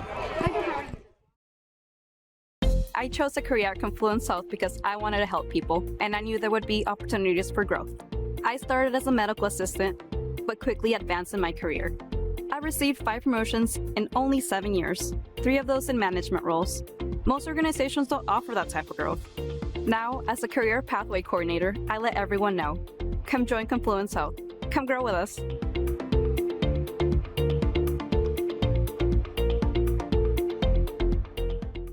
Baseball, the Symphony, Super Oval, and graduations are all community events we're proud to bring you on the NCWLIFE Channel. Coverage is made possible by Apple Valley Honda, Bob's Apple Barrel Bark, Castle Rock International Real Estate, Confluence Health, JDSA Law, Mary Maids, Mini Blinds, and more. Prestige Senior Living at Colonial Vista. Together for Youth, Wenatchee Valley Dispute Resolution Center, and Walkabout Grill. A reflection of and spotlight on the communities we call home. The NCWLIFE Channel. Frankie Carney, Carsey Olin, and Nick Putnam do up here in the fifth for the AppleSox, top of the order. As Wenatchee leads it 2-1. Appreciate you joining us here on the NCWLIFE Channel. Our broadcast brought to you in part by Together for Youth. I'd like to encourage you to dispose of unused and expired prescriptions to protect youth and the environment. Find a kiosk near you by visiting medproject.org. Well, you can hear the wind in the microphones. It's still blowing out to left here at the ballpark. You've already put your sweatshirt on. I'm about ready. I was wearing it the last game that we were here. This is true, and we broke the string of NCWLIFE broadcasts. Yeah, the AppleSox have only lost, 3 times at home this season, and we had all 3 broadcasts. That was a big swing right there. Here by Frankie Carney. Yeah, he's also licking his chops about that wind blowing out to right for a left-handed batter. Yeah, the top of the order has done really well for the AppleSox. Yes, they have. Pitch here is taking strike in the count 0-2 on Carney's 1-for-1 with a run. Olin is 1-for-1 with a run and a double. Nick Putnam 1-for-1. And Cooper Witten also 1-for-2 in the ball game. So you love it when the top of your order produces like that, for sure. 0-2 pitch, swung on. A nice job by Carney to stay alive there. Kind of just spoiled that one. So Wenatchee will host Bellingham again tomorrow night and Wednesday, or on Thursday, that is, at 6:35 here at the ballpark. And then Nanaimo comes to town this weekend. No, Edmonton comes to town this weekend. That's right. Friday, Saturday, Sunday. And Sunday, by the way, the last home game of the regular season already for Wenatchee. They'll be on the road to finish up the schedule next week at Bellingham and at Kelowna. Yeah, they had a nice little stretch of home games. Swing and a miss on a. Tried to check and swing outside. I think that would have been strike 3 no matter what. Yeah, I think so. 1 out here in the fifth for the reliever Carter Parcher for Bellingham. And that'll bring up right fielder Carson Olin. Yeah, what'd they have? 15 home games in 16 days? Is that what it was? Yes. Yeah. When they started this whole string back a couple of weeks ago. So it has been a friendly July for Wenatchee. And, well, you have to make it count. This pitch is bunted, but it's going to trickle foul on the third baseline. Good idea by Carson Olin trying to get himself aboard with a one-out bunt single. It'll be strike one with a foul ball. Yeah, I always like seeing that. Kids that are willing to lay down a bunt to get a base hit. Well, and this is part of the reason why Carson Olin represents the West Coast League as the Moss Adams Player of the Week this past week for the Wenatchee AppleSox. Had a fantastic week, helping Wenatchee to a 6-0 mark last week. 0-1 count to Carson here, and the pitch on the way to him is a strike. You know, with the shift in Major League Baseball, oftentimes you're thinking to yourself, why don't they just bunt the ball? Yes. You know, for a base hit. And, or just a punch swing. Yeah. Where they ain't. This pitch is swung on a miss, but it gets out of the catcher's glove. Tough play. A nice job by Colton Bauer to throw down to first base in time. So K2-3 is the official put out there for the second out here of the fifth inning. And a nice job of relief here by Carter Parcher. He's retired all 5 batters he faced so far. That'll bring up Nick Putnam. Putnam 1 for 1 in the ball game with a dribbler to the right side for a RBI and then a walk. Yeah, I was watching a video. My son showed me the Major League Baseball top 10 plays or whatever it was, not for a specific date, but it was just over time. And I can't remember who it was. Somebody from New York Yankees. The third baseman was playing shortstop. And he's like, you know what the heck? And no third baseman, right? So he pushes a bunt, down the third base line and got a double out of it. Because nobody around. Nobody was even close. Was it Detroit? I saw this over the weekend. Detroit wanted to make sure. So you can't shift anymore in Major League Baseball. But that doesn't say you can't bring your outfielders in to play in the infield. And so Detroit, I can't remember what the situation was, but they had 7 guys around the infield. Really? Yeah, between third and first base. Jeez. Check swing here goes around, does Nick Putnam, in the count 0-2 on him.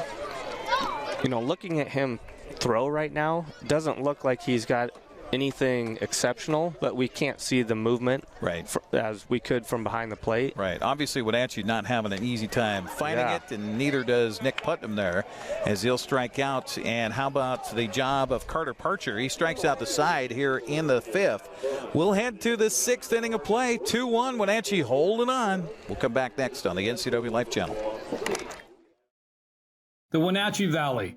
Here, most of us really enjoy the great outdoors, and most of us try to make the most of our natural resources. Here at Apple Valley Honda, we know that for generations, we have harnessed nature to sustainably power the West, and we are proud to be part of that tradition as an environmentally green dealership award winner. Being a green dealership means Apple Valley Honda has reduced our overall environmental impact. We are so proud to live in this wonderful community.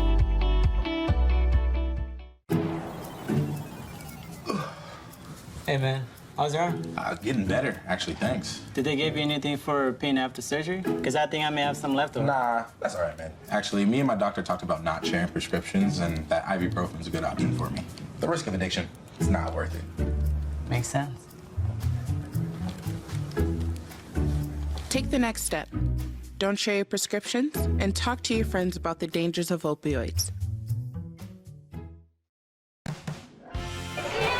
Welcome back once again here to Paul Thomas Senior Stadium, where the AppleSox lead the Bells 2-1 in a tight one here. Darrell Rees, Colton Bauer, and Ty Saunders, the number 4, 5, and 6 batters, due up here in the 6th inning to face Evan Canfield for the Wenatchee AppleSox on the mound. I just heard that there is a replacement for Wenatchee out there defensively, and I'll have to grab my sheet here and tell you out in left field right now is, well, somebody I don't have on my roster.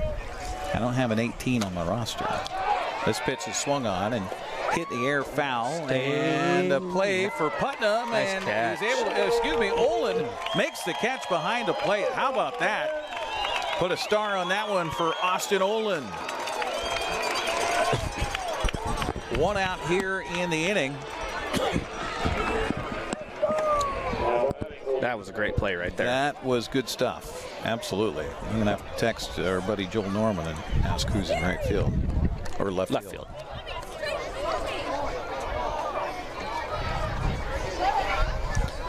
Of course, I just texted him who's in left. You know, say what's on first.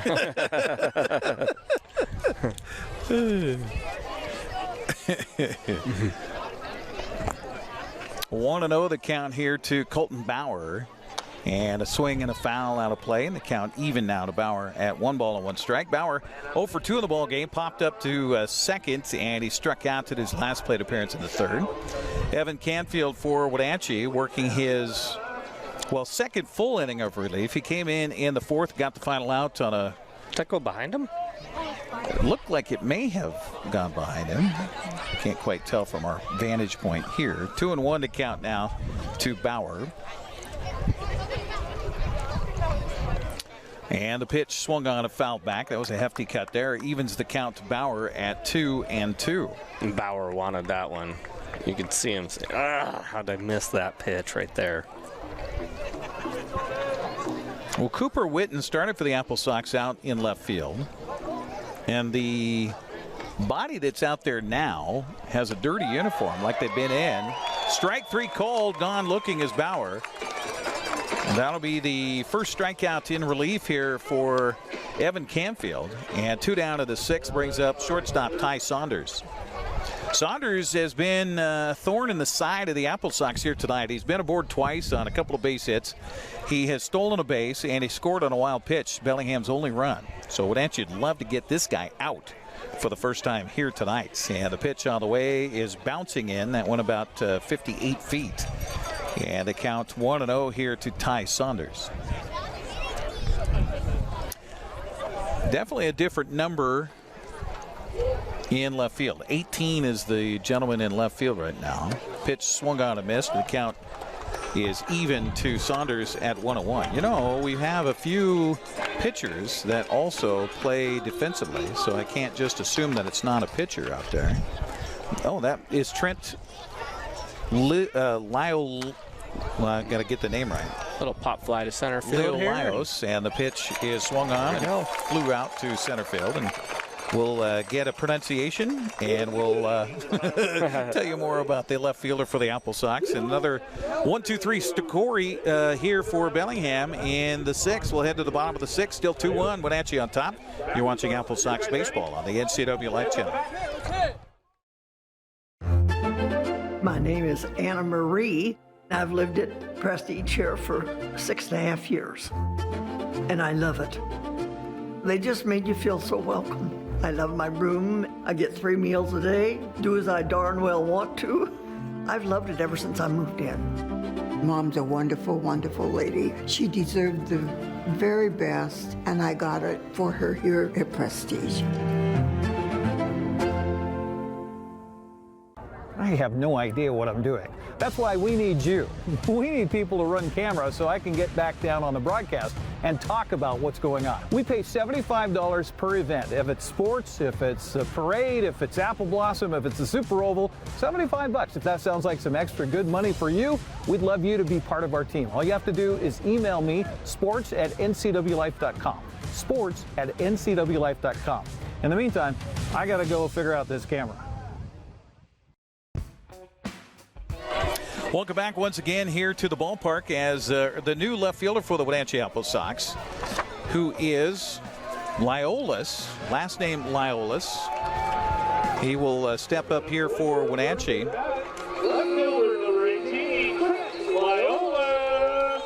Lyolis listed as a pitcher for the AppleSox, but he has played a defensive role as well out of Northwestern. So Trent that ball's hit well. Lyolis, and the first pitch to him swung on, and it's going to drop down for extra bases. Rounding first and heading to second is Lyolis with a leadoff double. It's a good way to come into a baseball game. Yeah. See one pitch. You pronounce my name the right That's way. Right. I'll tell you. So Lyolis aboard with a leadoff double for Wenatchee. And Lyolis Lyaolis, that is his, let's see. Well, he's in his 33rd game for the AppleSox, but that was only his 9th plate appearance this summer, and he gets a big hit out of it. So congratulations to Lyaolis. That brings up Austin Olin. The pitch swung on and fouled away and out of play towards the van. Look out, Malcolm. 0-1 to count here to Austin Olin. So the AppleSox started the game off well. They got the leadoff man aboard for the first 3 frames and then didn't in the 4th and 5th, but do here in the 6th. And they could certainly use an insurance run. Third baseman drawn in on the grass, thinking maybe bunt. Pitch is missing outside for a ball. 1-1 to count to Austin Olin. Catcher for the AppleSox is 0 for 2 tonight. Hit into a double play in the first and flew out to center in the 3rd. That ball to center field was hit really well. It was struck well. Pitch here, swung on and missed. And a count of ball and 2 strikes to Austin Olin. AppleSox scored their 2 runs in the first inning. In fact, the first 4 men in the ball game got aboard on base hits. RBI single by Nick Putnam, RBI single by Cooper Witten. That's the difference in the ball game right now. 2-1 Wenatchee. They've had some great pitching since then. Here comes the 1-2 delivery from Parcher, and it's a swing and a miss. So 1 out for the AppleSox here in the 6th, and that'll bring up MJ Sweeney, looking for his first safe hit of the night. Had a soft line out to right in the 1st and a pop foul to the 3rd baseman in the 3rd. Yeah, that was with 2 guys on base, too. We were hoping he'd get something. Yeah, AppleSox, a golden opportunity. I'm sure Coach Mitch Darlington is kind of still chewing on a little bit. They got the first 2 men aboard in the 3rd, had runners on the corners, and could not score. Pitch to Sweeney here is a swing and a miss. He was way out in front of that one. That was a nice changeup right there. 0-1 to count. Sweeney, you could almost see the sawdust falling off the bat as he wrung his hands tightly on that black stained bat as he twirls it around and gets himself set in the left-handed batter's box. Turn around and toss to the bag at second, and in a cloud of dust sliding back safely is Lyaolis.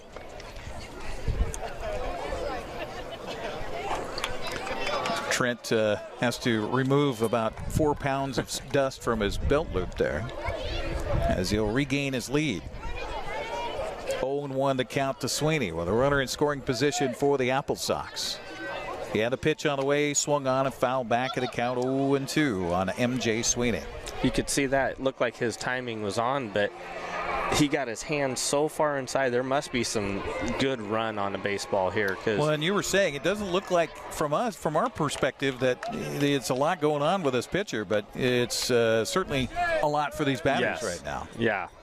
The 0-2 pitch swung on, and he was out in front of that one, is able to spoil it and stay alive at 0-2.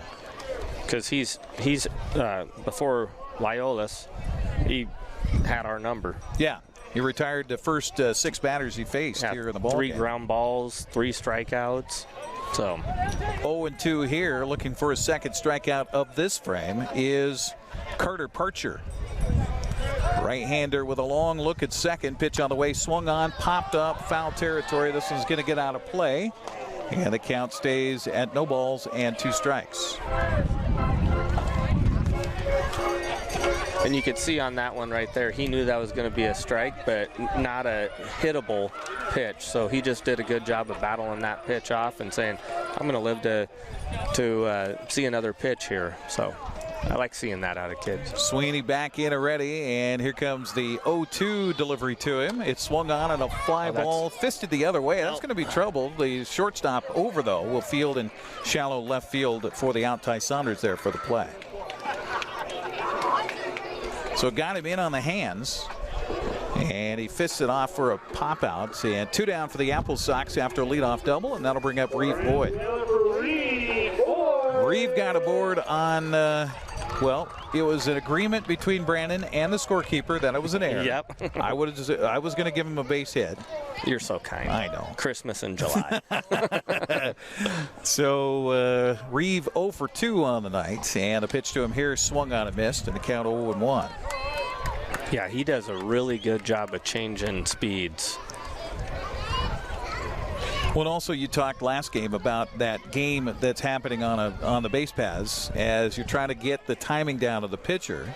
This time he doesn't even look back at second base. Yeah, and so that's a huge thing. We were talking no look, one look, two look, and UCLA, and I've watched him, and he was going two look, and then right there, as you said, he went no look. So there's one look, and it's hard to. Pitch got away from the catcher, so down to third base goes Liolis on a wild pitch. The count goes to a ball and 2 strikes to Reeve Boyd here. Hard to steal third base without getting timing, and he's doing a good job of screwing up the hitters and the runners. Yeah, he's changing it every time he grabs the ball. 1-2 the count here to Reeve. And the pitch on the way to the plate is outside for a ball. Evens the count at 2-2, trying to get Reeve Boyd to chase after one out of the strike zone. Carter Parcher for the Bellingham Bells, trying to shut down a threat here in the 6th. In a 2-1 ball game, the pitch is low for a ball. There. And Colton Bowers made some great plays behind the plate tonight for the Bells. And now the count is full to Boyd at 3-2. Bellingham has bodies down in the bullpen, but nobody throwing right now. The pitch on the way is strike 3 called, gone looking for the 5th strikeout in relief, 2nd in this inning for Carter Parcher, and he does the job as the fireman here, puts out the smolder here for the AppleSox in the 6th. We'll head to the 7th inning. It is a 2-1 Wenatchee lead. You're watching AppleSox baseball on the NCWLIFE Channel. Are you caught in a conflict with a family member, in the workplace, or with a neighbor or business? Wenatchee Valley Dispute Resolution Center provides mediation services, a cost-effective and efficient way to provide a written resolution to disputes and issues. Plus, we offer mediation training and community education on topics like conflict resolution and communication skills. Contact us at 509-888-0957 or www.wvdrc.org to learn more.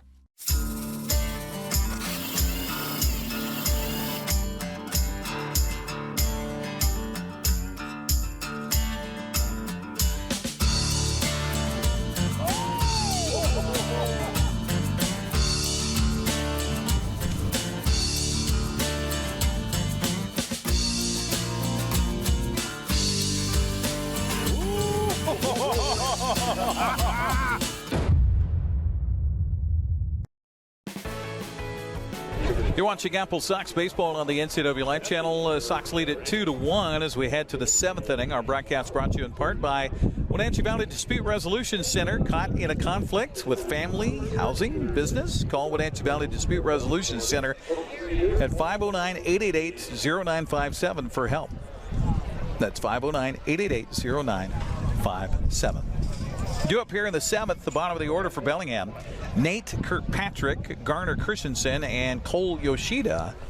As Evan Canfield will continue in relief for Wenatchee. The first pitch is a curveball, missing, I guess, a little bit high. 1-0 the count to Kirkpatrick, who is 1 for 2 in the ball game with a base hit to left and a fly out to center. Canfield ready, and the right-hander's 1-0 pitch is another curveball. This one is across for a strike. The count evens at 1 ball and 1 strike. Boy, after hot temperatures last few weeks, it is a cool one here tonight at the ballpark with the wind blowing out of the west. Fastball here misses low and inside for ball 2. 2-1 to count. I do not see any activity in the AppleSox bullpen. So Canfield's job is to hold it right where it is right now. The 2-1 pitch on the way, swung on, popped up. This is to the right side of the infield, and second baseman Frankie Carney will make that play easily. 1 out here in the first. The wind's still blustering here at the ballpark, so any of these balls that get in the air, it's not just your typical run-of-the-mill pop-up. Can of corn, as they say. 1 down in the 7th. That brings up the DH Garner Christensen. Dan Kuntz, who is our line producer here tonight, and thanks to Dan for working tonight. Dan was supposed to have the night off, but we had a cameraman call in sick, and so Dan is here at the ballpark. Pitch is swung on, it chopped up the first baseline. MJ Sweeney will toss it to Canfield in time for the out. We call those PFPs, pitcher fielding positions. Nice job by Canfield to get over there. Second time he's been able to do that here in this game so far in relief. Cole Yoshida steps up. But Dan told us here on the broadcast here last year, we were talking about baseball and some of the terms in baseball and where can of corn came from. Yep. Do you know about the history of that? It's in, it was in a grocery aisle and throwing cans of corn up and over an aisle to a person on the other side, right? Well, close. According to Dan anyway, as we have an 0-1 count here on Cole Yoshida. And Dan tells us we should never argue with him. Right, exactly. And this ground ball is hit to the second baseman, and an easy 1-2-3 story for Evan Canfield and the AppleSox defense. We'll talk about a can of corn when we come back after the 7th inning stretch. AppleSox lead at 2-1. You're watching Wenatchee Baseball on the NCWLIFE Channel.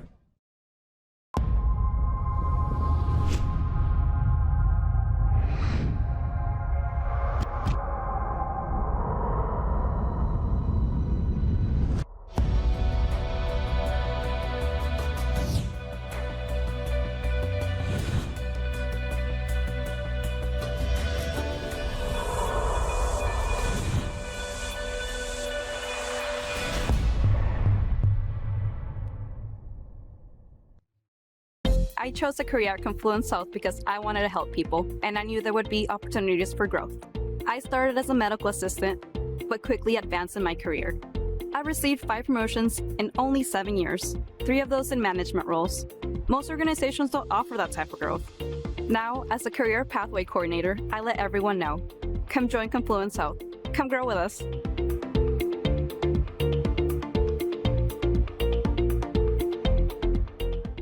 Transform your windows with a variety of colors and styles like the Allure Transitional Window Covering by Lafayette Interior Fashions. Hi, this is Darren with Mini Blinds and More. We can install the latest and greatest in technology to open and close your blinds with only a touch of a button. From the largest windows in your home to room darkening shades for the bedroom. From stylish shades for your entertainment room to custom blinds for those hard-to-fit places. We have a solution for all of your window covering needs. We offer a variety of window coverings from Lafayette Interior Fashions. Call us today. We are Mini Blinds and More, your local blind store. Of course. Welcome back once again here to Paul Thomas Senior Stadium. Eric Granstrom along with Brandon Schmitten here on the broadcast as we have a new pitcher coming in for the Bellingham Bells to face the AppleSox here in the bottom of the 7th inning. Cam Hoyland, Sebastian David, and Frankie Carney due up for Wenatchee. Now our task is to figure out who is on the mound here for the Bellingham Bells, and hopefully Point Streak will be able to help us out with that a little bit. They still have Carter Parcher as the pitcher, but we know that is not the case because he is out. We have a 27 who is out there. Now, I did get a lineup card from Bellingham earlier. Let's see if we can see. What a performance that Carter Parcher had. Oh, yeah, he was dominant. And you said during the break, nice to get him out of the game. Yeah. This is Matt Molina. Matt Molina, according to the lineup card for the Bells. So he will be the 3rd pitcher of the night for Bellingham. After Carter Parcher goes 3 innings of just shutting the door.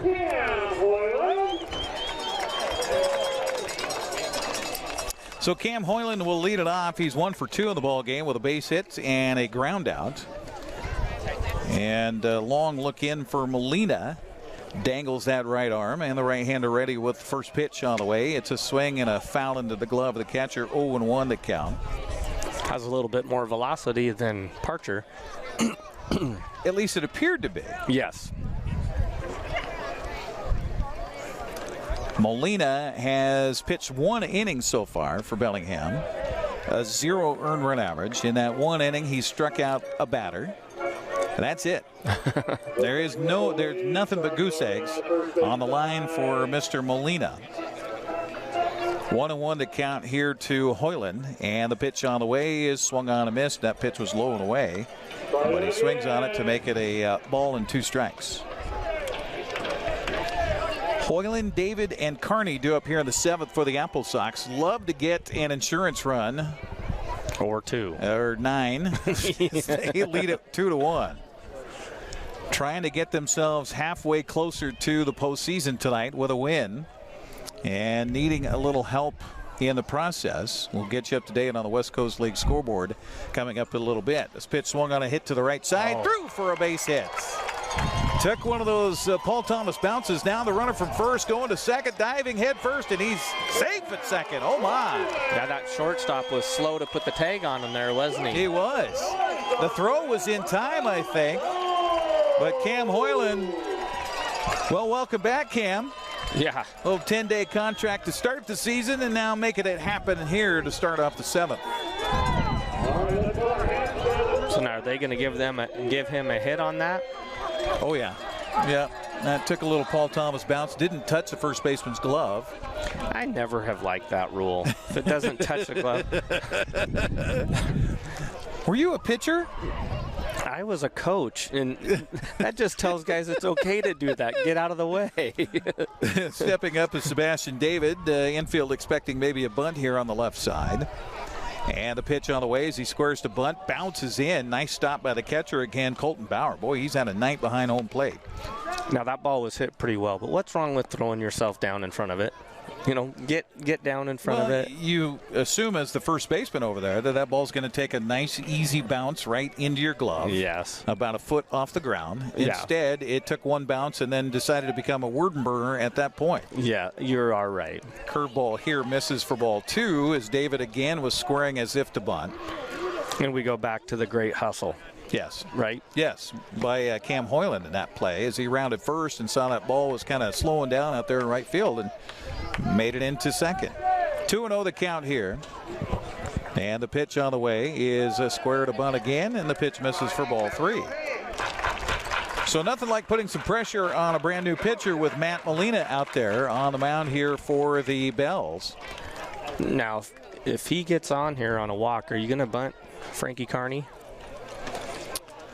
Frankie Carney's a good contact hitter. Pitch on the way, bounces in for ball 4. So, and he just threw 4 consecutive balls, yes, too. He did. Yes, that's he did. A big thing. Momentum. And David hadn't done anything tonight, strike out to the ground out prior to that. So it's not like they were saying, be careful. Right. So, leadoff double and then a walk here for the AppleSox. Puts runners at first and second. Now a meeting on the mound for the Bells. Jim Clem, by the way. Do you know Jim?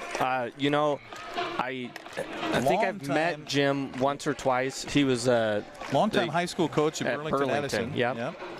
He was great coach. He was coaching when I was in school. So that tells you how long he's been coaching. Yeah, great coach. Hall of Fame guy. Mm-hmm. High school Hall of Fame guy. Yep. He's been with the Bells for a number of years now. So he's out there as they strategize on the infield on what they want to do. Meanwhile, the AppleSox are meeting in front of their dugouts with Coach Mitch Darlington to talk about what they would like to do offensively here. So, Coach, got runners at first and second. You bunt, right? Yes. Yes. I know Frankie Carney is a fantastic contact hitter. He's 2 for 3 in the ball game. He scored Wenatchee's first run tonight. But I play the game where you got to do the odds and you got to move guys over and get them closer to scoring. Yeah, and if you get runners at second and third, any hit will score 2. Right. You know. Right. And you've got the top end of the order that has been very productive. Exactly. Even after Frankie Carney. So Frankie will step up in the left-handed batter's box. Infield drawn in on the corners here for Bellingham. Just where he sits here in the box, see how he's so far back?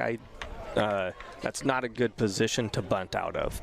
You want to scoot up in the box to give yourself more angles. And he didn't show bunt there either. Nope, he didn't, as the pitcher turns and throws out to the bag at second. A little gamesmanship out there by Ty Saunders. So just to see if Wenatchee would show their hand, and they do not. Frankie Carney back in the left-handed batter's box with runners at first and second. Pitch on the way to the plate is squaring the bunt. He takes it inside for a ball. So that's 5 balls and a throw thrown now by Matt Molina. And a left-hander warming up frantically down to the bullpen for Bellingham. Okay, it might not be frantically, but that was right. It sounded good. What they know the count to Frankie. Pitch on the way to the plate is a bunt attempt, and he pulled the bat back. Did he go around? And they appeal, and as you mentioned, tough for the base umpire to see that. So ball 2. You know, in this situation here, with as good of a hitter as Frankie is, you might give him a bunt sign, but tell him to take. Okay. You know, take until you get a strike. It is 2-0. And that's he's thrown 6 balls in a row. And the pitch by Molina is a bunt up to the mound. And Molina off will field and throw. Throw was a little low, but she is quick. Dug out there nicely. A close play at first. So sacrifice bunt. 1-3 on the put out. And the way he attempted that there too, he was more going for a base hit. I mean, it was a sacrifice, but coach probably told him, hey, if you can drop one down and get a base hit out of it. Especially with the speed that he has out of that left-handed batter's box. So that brings up Carson Olin. Olin is 1 for 2 in the ball game with a double and a run scored. He walked and then struck out in his last plate appearance in the 5th. AppleSox have had a lot of guys on the base paths here tonight, and only 2 runs to show for it. Pitch on the way to the plate is across but low for ball 1. And what Frankie's bunt just did there is brought the infield up, so now, you know, a hard ground ball is going to get through, where if he doesn't get the bunt down, then you got a double play situation. The 1-0 pitch by Molina is inside for ball 2. That looked pretty good from here, didn't it? Pretty good. Again, we're over on the third base dugout, so we're looking at it from the side. So the height looked good, but I have no idea where on the plate it was. 2-0 count to Carson Olin, the Moss Adams Player of the Week. Pitch is strike call. Low strike there by the home plate umpire, Tom Purchase. Dave Richardson out on the base paths tonight, where the AppleSox have runners at second and third with a 2-1 count to Carson Olin in a 2-1 ball game. Wenatchee trying to wrap up a postseason spot here tonight at Paul Thomas Senior Stadium. The pitch on the way. Curveball there we go. And hit the right field. That's going to drop down for a base hit. 1 run's going to score. Moving from second to third on the play will be Sebastian David. The AppleSox lead it 3-1. Great job of hitting right there. And again, as you said, that's why he is the Player of the Week. Well, and go back to Cam Hoyland on the hustle play to start the inning. Right. He scores the run there. And that doesn't happen if he doesn't get to second base on that hustle play on his bat. Yep. So Sebastian David down at third base. AppleSox still dealing here in the 7th with 1 out. And runners on the corners. That brings up Nick Putnam. Now Putnam could add 3 more on the board with 1 swing of the bat. That would be nice. He's 1 for 2 tonight with a base hit, to walk, and a strikeout. Pitch here is swung on and missed, and the count 1-0 on Nick Putnam. That was a 0-1, I should say. 3-run swing right there, wasn't it? That was a 3-run swing. And he's trying to hit it out to left, which is very difficult to do here at this ballpark, especially with wind blowing from left to right here tonight. Yeah, he's got better odds if he can get it up in the air and get it out to right field. Absolutely. The 0-1 pitch to him is low for a ball. He evens the count to Putnam at 1-1. AppleSox baseball on the NCWLIFE Channel, brought to you by Walkabout Grill, where eating out is eating healthy. Open 7 days a week at Leavenworth, Wenatchee. Also stop in at the 108 Lounge at the Wenatchee Walk. 1-1 the count to Putnam. Pitch on the way is swung on and missed, and the count 1-2. How's that Nanaimo game looking, Eric? That's a good question. Let's see here. It is the bottom of the 6th. Nanaimo leads it 3-1. So Wenatchee could reduce their magic number to 1. Yes. With a win tonight. Toss to the bag at first. Not in time. Sprawling back is Carson Oland over there.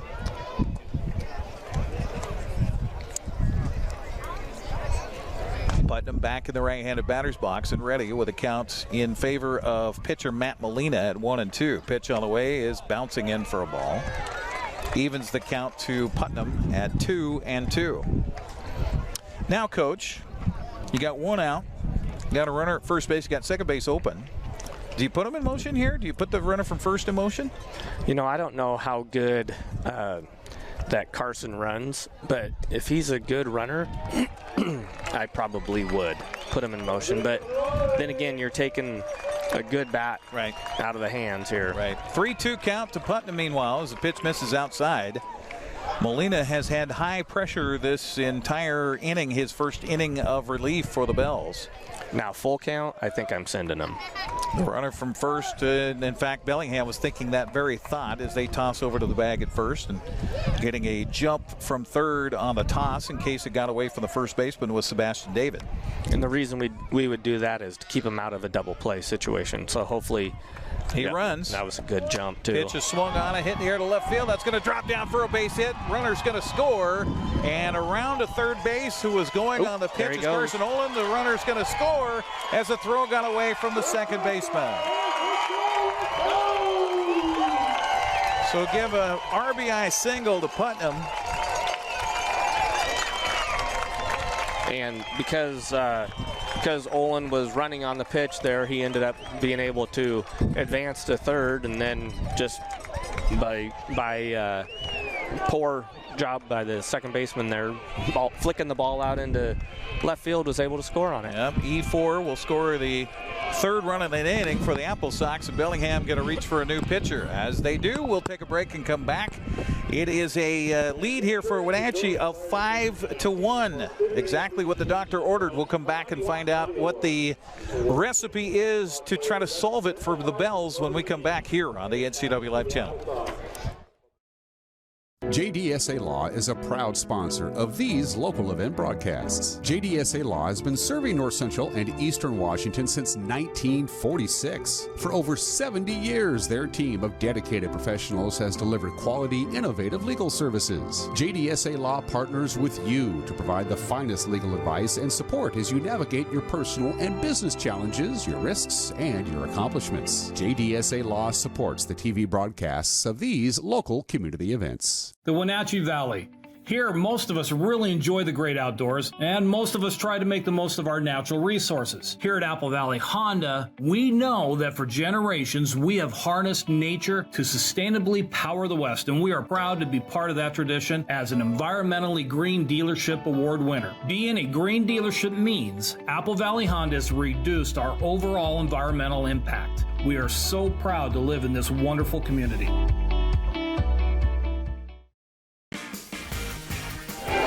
Well, new pitcher on the mound taking over is a left-hander here for the Bellingham Bells, and that is Nathan Van Beek. He's a 6'7", 220-pound junior out of Umpqua Community College. So far with the Bells, a record of 2-1. He does have one save, a 3.30 earned run average. In his 16 1/3 innings, he has 10 strikeouts, 2 walks, has given up 20 hits in his summer of work for the Bells. He'll take over for Matt Molina, who's only able to get 1 out here in the 7th inning. So far, he's given up the 3 runs, and he's responsible for Putnam out there on the base paths at first base. As Trent Leolis will step up. Trent in relief of Cooper Witten as a defensive player, and came in and got a double in his first at bats back in the 6th. Wenatchee now leading at 5-1, continues to bat here in the bottom of the 7th.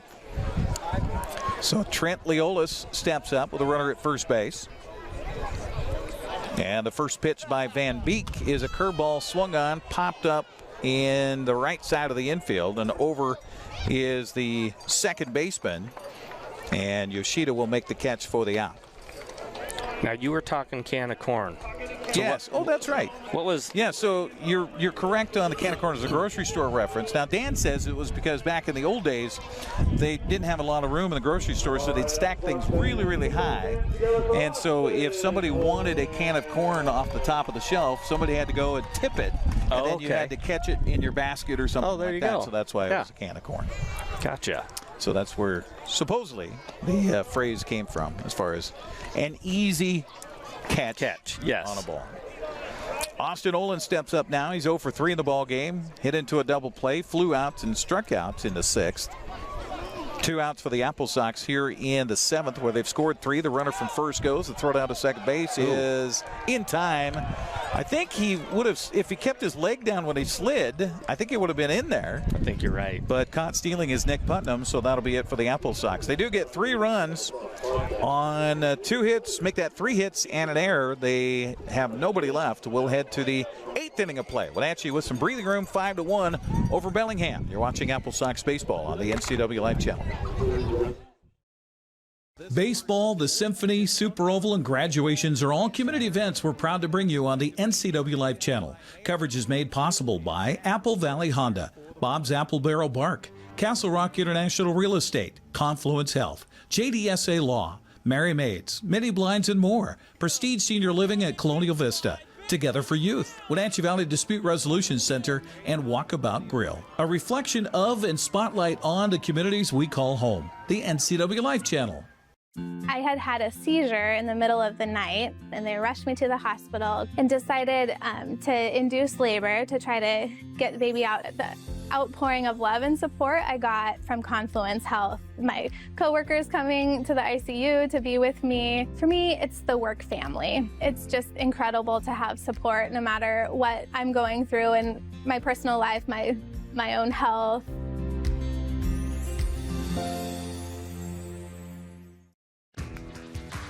Well, Evan Canfield will continue to relief here for Wenatchee as we head to the top of the 8th inning. Coleman Schmidt, Max Hartman, and Andrew Valdez due up here for Bellingham. Top of the order in the 8th, and Canfield's done a great job of relief here for Wenatchee. He has. Yeah, he's been as effective as what Parcher was. Well, he's retired 6 guys in make that 9 guys in a row. Yeah. So that's all you can ask for right? if you're a coach, right? Yeah. Just come on. Well, and 10 guys in a row because remember there was he was on the mound when they caught the runner stealing. Yep. So yeah.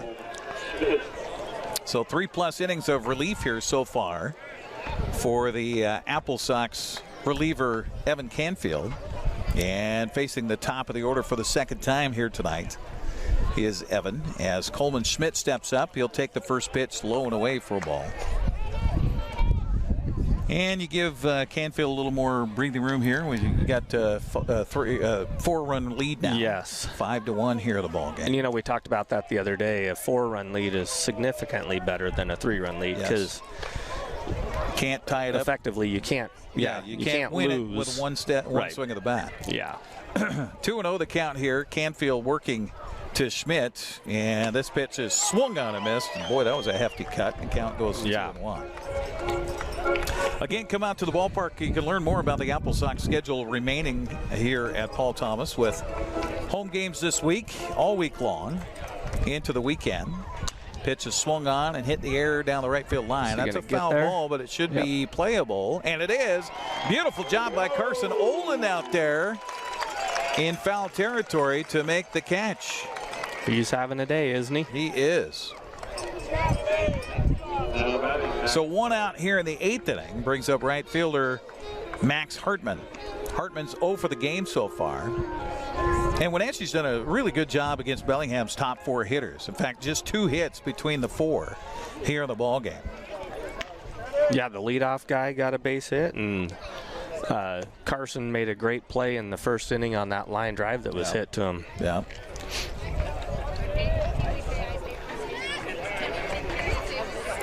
So Hartman is in there, the count 1-0 to him, and make that 2-0 as Evan Canfield misses the first couple of pitches outside the strike zone.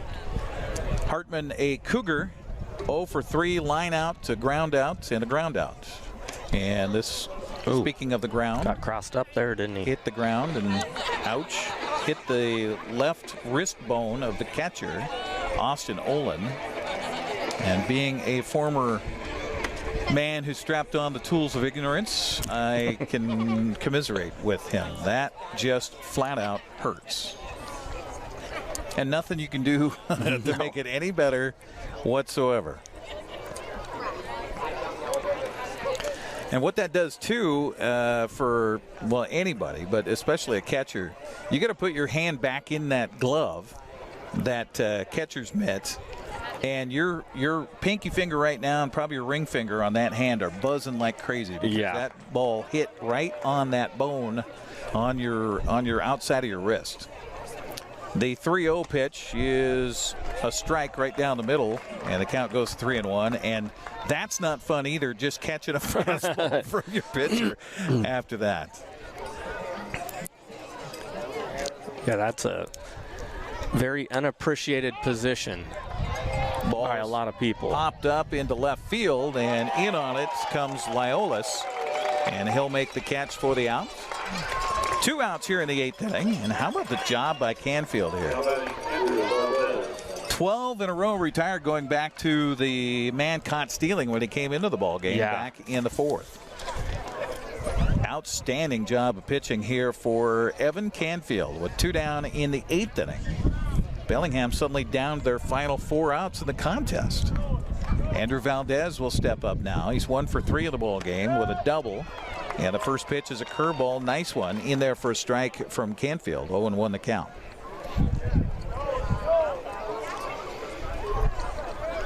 Yeah, and Canfield now will be the pitcher of record for the AppleSox because Schlade just went 3 2/3. Yeah, so you got to go 5 in a game, a 9-inning game to get the win. You can get a loss on 0 innings pitched. And again, the unfairness of baseball. Yes. The 1-1 pitch on the way here swung on and fouled off the catcher. And the umpire, Tom Purchase, reaches down and checks to see if Austin Olin's okay. 1-2 the count here to Andrew Valdez with 2 outs in the 8th inning for Bellingham. In 5 innings to start a game is you have to go. Right. Yeah. Wenatchee trying to make it one step closer to the postseason here tonight. Canfield ready, and the 1-2 delivery is a fastball inside. Boy, that had some zip to it. Count evens as he misses it, 2-2. Kelowna scored another run. They did. It is now a 3-2 game in Nanaimo with Kelowna trying to come back. That's in the bottom of the 7th inning. Swing and a miss here. The ball got away from the catcher. Olin will get it, throw to first base, and it is in time. Wow. Close play. K2-3. And how about the job of relief here for the big fella, Evan Canfield, as he is met by a host of his teammates out here at Paul Thomas. 5-1 the score. Sox on top. We'll come back after this on the NCWLIFE Channel.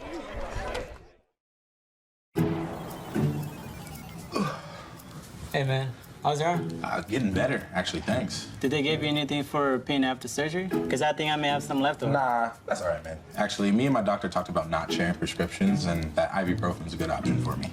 The risk of addiction is not worth it. Makes sense. Take the next step. Don't share your prescriptions and talk to your friends about the dangers of opioids.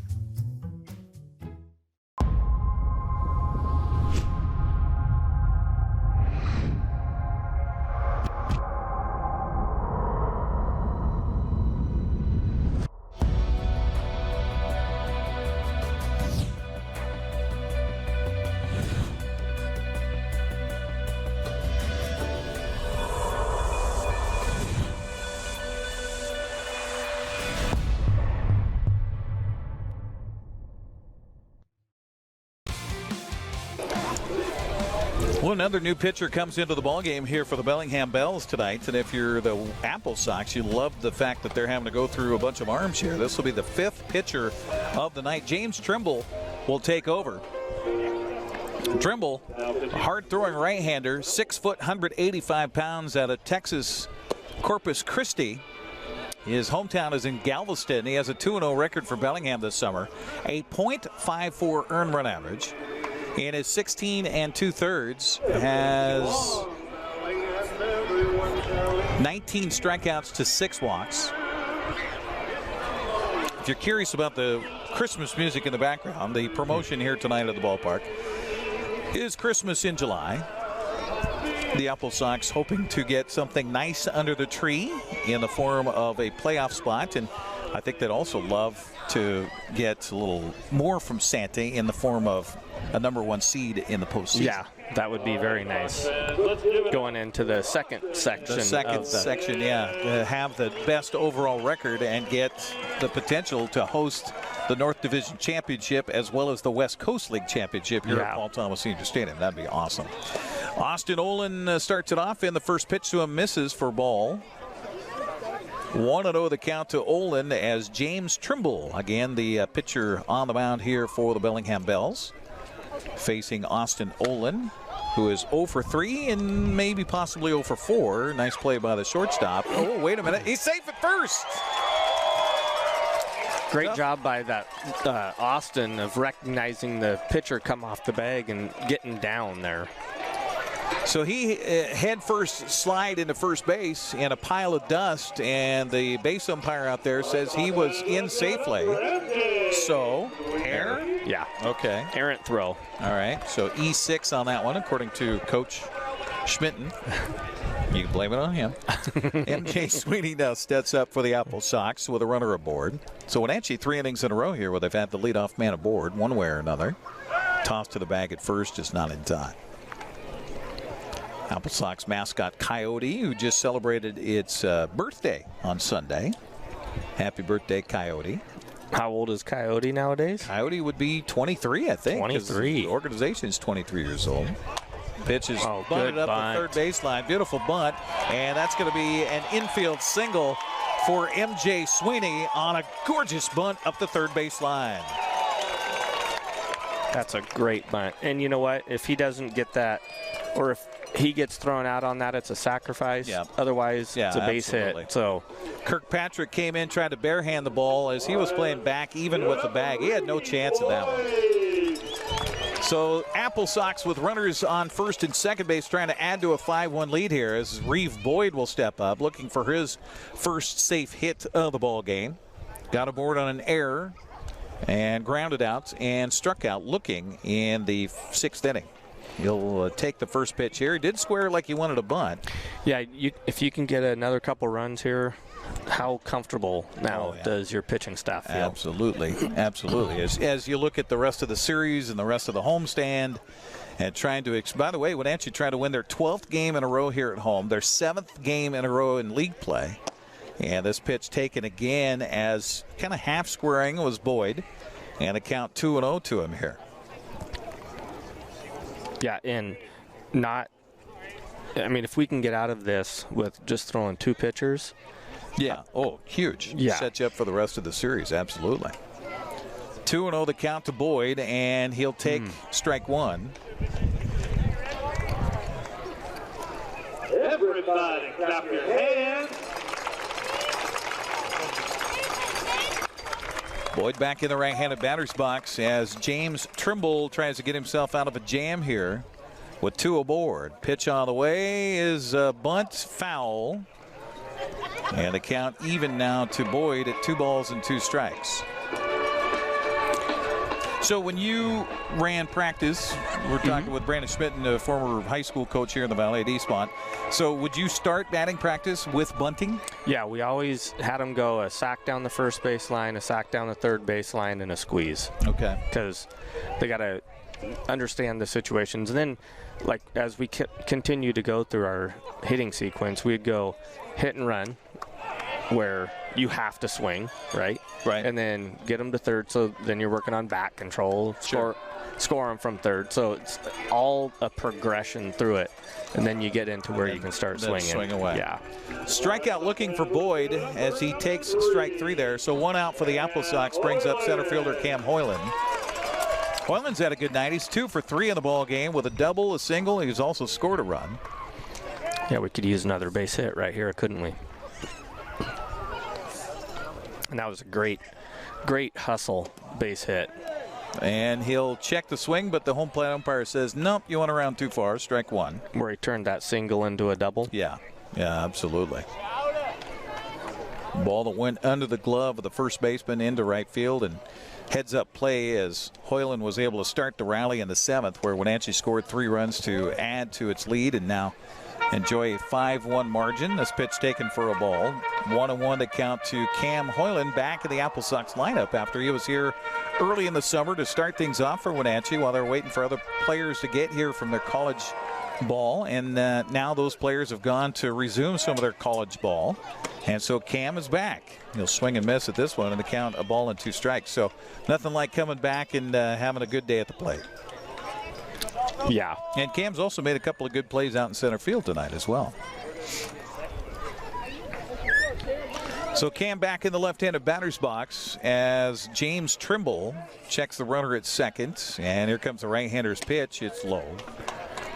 So, Eric, the other day we talked about the shortstop giving signals. Yep. So as the pitcher continues to look out there after each pitch, and so he's giving signals, and I don't know how they have it set up here, but I'm assuming that's how going with the 1 look, 2 look, 3 looks. Okay.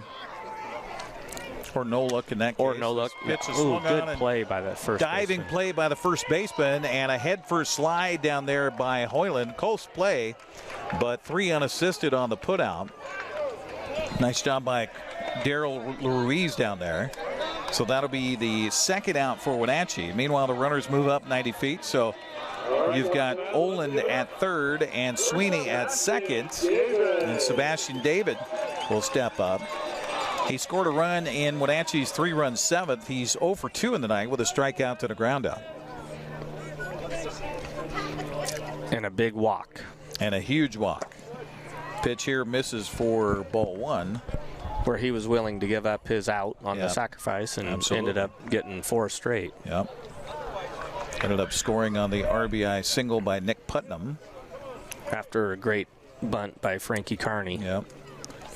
Pitch here swung on, fisted in the air to right side, and this is going to be caught out there by the right fielder, Max Hartman, who loses his hat as he does so. So Wenatchee's threat retired here in the 8th inning. We will head to the 9th. It's hang-on time for the AppleSox. We'll see if Evan Canfield tries to finish up the job here. As we head to the 9th inning, Wenatchee on top 5-1. You're watching AppleSox baseball on the NCWLIFE Channel. I have no idea what I'm doing. That's why we need you. We need people to run camera so I can get back down on the broadcast and talk about what's going on. We pay $75 per event. If it's sports, if it's a parade, if it's Apple Blossom, if it's a Super Oval, $75. If that sounds like some extra good money for you, we'd love you to be part of our team. All you have to do is email me, sports@ncwlife.com. sports@ncwlife.com. In the meantime, I got to go figure out this camera.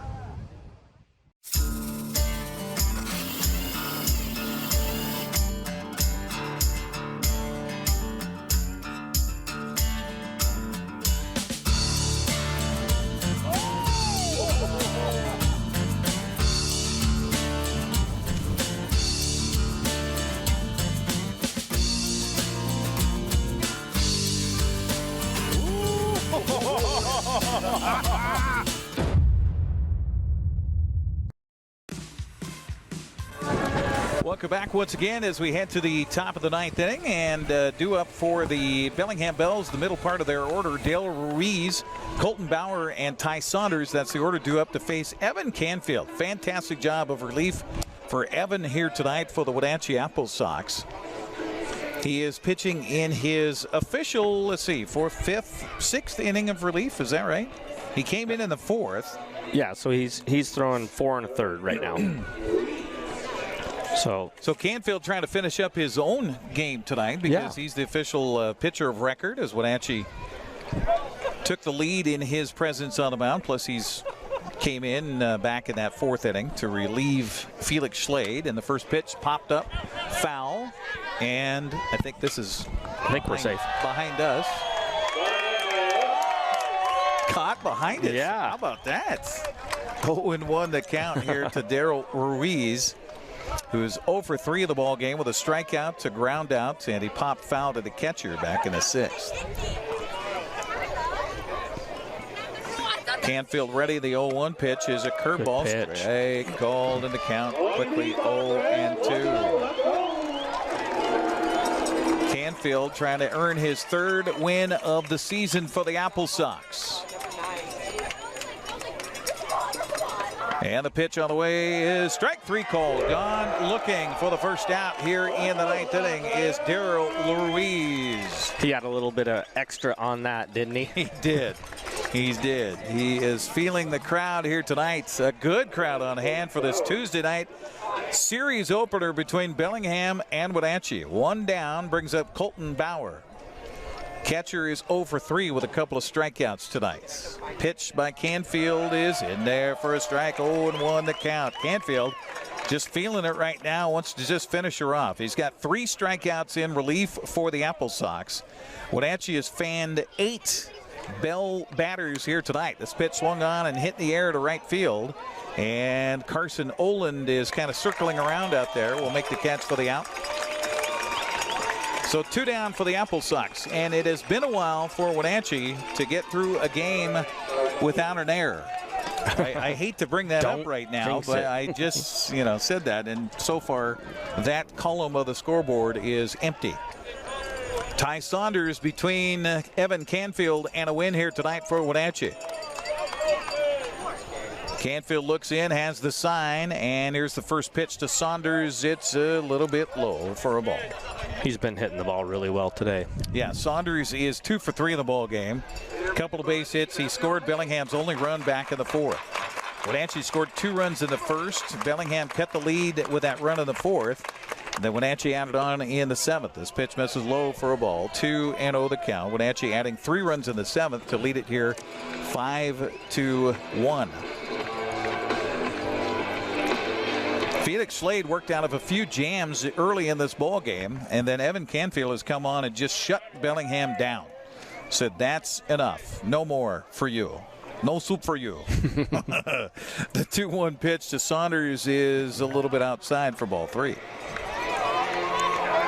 Yeah, and again, going back to where kids are from. He's playing at Edmonds Community College, pitching against some pretty high caliber baseball players tonight. Not that he's not a high caliber kid, but well, sometimes it's just a matter of a numbers game, and it's wherever you went to high school, did they get to see you play at all? Right. And out of Bothell is Evan Canfield. Standing tall on the mound for the Wenatchee AppleSox. The pitch is swung on a grounded to the first baseman. Canfield will field his position, and he will get the win for Wenatchee tonight over the Bellingham Bells by a score of 5-1. Beautiful job in relief for the AppleSox, Evan Canfield, as he will pick up the win. The AppleSox get that much closer to the postseason as they improve to 13-3 in the second half, 32-11 overall. They've now won 7 straight league contests, 11, make that 12 here at home. Well, the home cooking has been good in July for the AppleSox. We will take a break and come back. I'll be down field side to talk with the head coach for the AppleSox, Mitch Darlington. We'll see maybe if we can grab Evan Canfield as well after a great job on the mound tonight for Wenatchee. AppleSox win at 5-1. Back with the postgame coming up here on the NCWLIFE Channel. My name is Anna Marie. I've lived at Prestige here for 6.5 years, and I love it. They just made you feel so welcome. I love my room. I get 3 meals a day, do as I darn well want to. I've loved it ever since I moved in. Mom's a wonderful, wonderful lady. She deserved the very best, and I got it for her here at Prestige. Transform your windows with a variety of colors and styles like the Allure Transitional Window Covering by Lafayette Interior Fashions. Hi, this is Darren with Mini Blinds and More. We can install the latest and greatest in technology to open and close your blinds with only a touch of a button. From the largest windows in your home to room darkening shades for the bedroom. From stylish shades for your entertainment room to custom blinds for those hard-to-fit places. We have a solution for all of your window covering needs. We offer a variety of window coverings from Lafayette Interior Fashions. Call us today. We are Mini Blinds and More, your local blind store. Are you caught in a conflict with a family member, in the workplace, or with a neighbor or business? Wenatchee Valley Dispute Resolution Center provides mediation services, a cost-effective and efficient way to provide a written resolution to disputes and issues. Plus, we offer mediation training and community education on topics like conflict resolution and communication skills. Contact us at 509-888-0957 or www.wvdrc.org to learn more. The Wenatchee Valley. Here, most of us really enjoy the great outdoors, and most of us try to make the most of our natural resources. Here at Apple Valley Honda, we know that for generations, we have harnessed nature to sustainably power the West, and we are proud to be part of that tradition as an environmentally green dealership award winner. Being a green dealership means Apple Valley Honda has reduced our overall environmental impact. We are so proud to live in this wonderful community. Dear Mary Maids, just got home from a trade show and I didn't have time to pick up the house. Kids made chili. Jeff did a mud run. Oh, and Winston shredded Teddy's bed. Again, please clean it the best you can. Oh, except for the statue Max made for me. Thanks, Abby. Hi, Abby. Clean kitchen, clean bath, clean floor, naughty cat, poor Teddy. The statue is precious. You should keep it forever. See you next time, Mary Maids.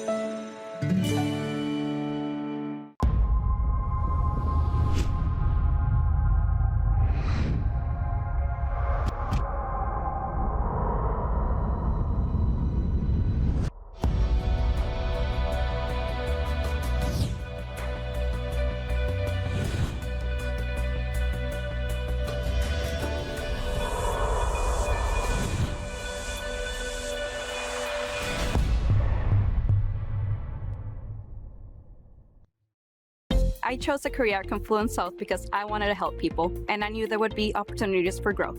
I started as a medical assistant, but quickly advanced in my career. I received 5 promotions in only 7 years, 3 of those in management roles. Most organizations don't offer that type of growth. Now, as a career pathway coordinator, I let everyone know. Come join Confluence South. Come grow with us.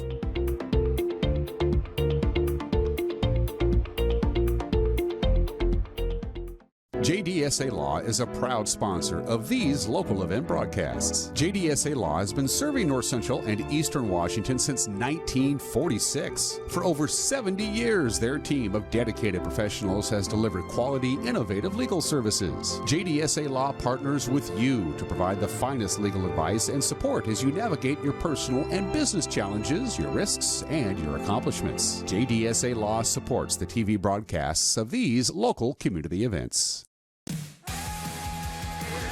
Well, welcome back here on the postgame show on the NCWLIFE Channel as the Bells walk between the camera and us. So we'll wait for Bellingham to walk by. It's okay. Oh, we're up here now, too? Okay, we're up here now. All right, that works. So the Bellingham Bells fall to the AppleSox tonight by a score of 5-1. And talking with Mitch Darlington, the head coach here for the AppleSox. Well, Coach, congratulations on the win, first of all. Opportunities tonight, you had plenty of them, and you're able to cash in finally in that 7th. Yeah. I thought, early in the game we had a few base running miscues. A first and third guy runs, guy at third takes off, gets caught. Just some bonehead stuff there early that we didn't cash in on. But yeah, like our lineup, the way we were resilient and able to score a few late in the game and secure a win. Well, how about having Cam Hoyland back in the lineup and he comes through for you big time tonight, and that's a fun story. Oh yeah, I mean, like I tell people, there's 3 rosters in this league, man. There's your early June roster with your 10-day contracts. There's full season guys, and then your late July, early August, where we're getting to now, where guys are departing every other day, and you're bringing back some old faces and some new faces. And so it was fun to see Cam back in a Sox uni and put on a show for our fans tonight, for sure. Well, meanwhile, you got a guy coming out of the bullpen who's just been doing great things for you all summer long, and nice to have a guy like Evan Canfield come in and just put it to rest and just squelch any offense they had. Yeah, Canfield, I mean, he's been nails for us the last 2 summers, man. He just thrives in that role. He's a kid that doesn't really feel the pressure. He just kind of embraces it. And again, yeah, another gutsy performance by him going, I think it was 5 strong innings. So really proud of his performance tonight. Well, you're that much closer to locking up that postseason. I know you want to finish and get that best record in the league. You continue to do that. And what about this home recipe you guys have had, winning so many in a row here at Paul Thomas? Yeah, a few things there. Obviously, yeah, we want to have one of the best records in the West Coast League and be able to host throughout the playoffs. But yeah, our guys love playing in front of our fans and being back home, and I think we just feel really good here, and it's starting to pay off down this final homestand here, and it's going to be fun. Going to be fun come August to get some playoff baseball back here. Well, Christmas in July came for the AppleSox tonight with a 5-1 win wrapped up under the tree, and Kelowna was trying to come back against Nanaimo to secure that postseason berth. We'll have to find out about that coming up. Coach, congrats and thank you, and we'll talk to Evan Canfield, the big guy. If he's still hanging around here, we'll try to get him coming up next. Here on the baseball, the Symphony, Super Oval, and graduations are all community events we're proud to bring you on the NCWLIFE Channel. Coverage is made possible by Apple Valley Honda, Bob's Apple Barrel Bark, Castle Rock International Real Estate, Confluence Health, JDSA Law, Mary Maids, Mini Blinds, and more. Prestige Senior Living at Colonial Vista. Together for Youth, Wenatchee Valley Dispute Resolution Center, and Walkabout Grill. A reflection of and spotlight on the communities we call home. The NCWLIFE Channel. JDSA Law is a proud sponsor of these local event broadcasts. JDSA Law has been serving North Central and Eastern Washington since 1946. For over 70 years, their team of dedicated professionals has delivered quality, innovative legal services. JDSA Law partners with you to provide the finest legal advice and support as you navigate your personal and business challenges, your risks, and your accomplishments. JDSA Law supports the TV broadcasts of these local community events. I have no idea what I'm doing. That's why we need you. We need people to run camera so I can get back down on the broadcast and talk about what's going on. We pay $75 per event. If it's sports, if it's a parade, if it's Apple Blossom, if it's a Super Oval, $75. If that sounds like some extra good money for you, we'd love you to be part of our team. All you have to do is email me, sports@ncwlife.com. sports@ncwlife.com. In the meantime, I got to go figure out this camera. I chose a career at Confluence South because I wanted to help people, and I knew there would be opportunities for growth. I started as a medical assistant, but quickly advanced in my career. I received 5 promotions in only 7 years, 3 of those in management roles. Most organizations don't offer that type of growth. Now, as a career pathway coordinator, I let everyone know. Come join Confluence South. Come grow with us.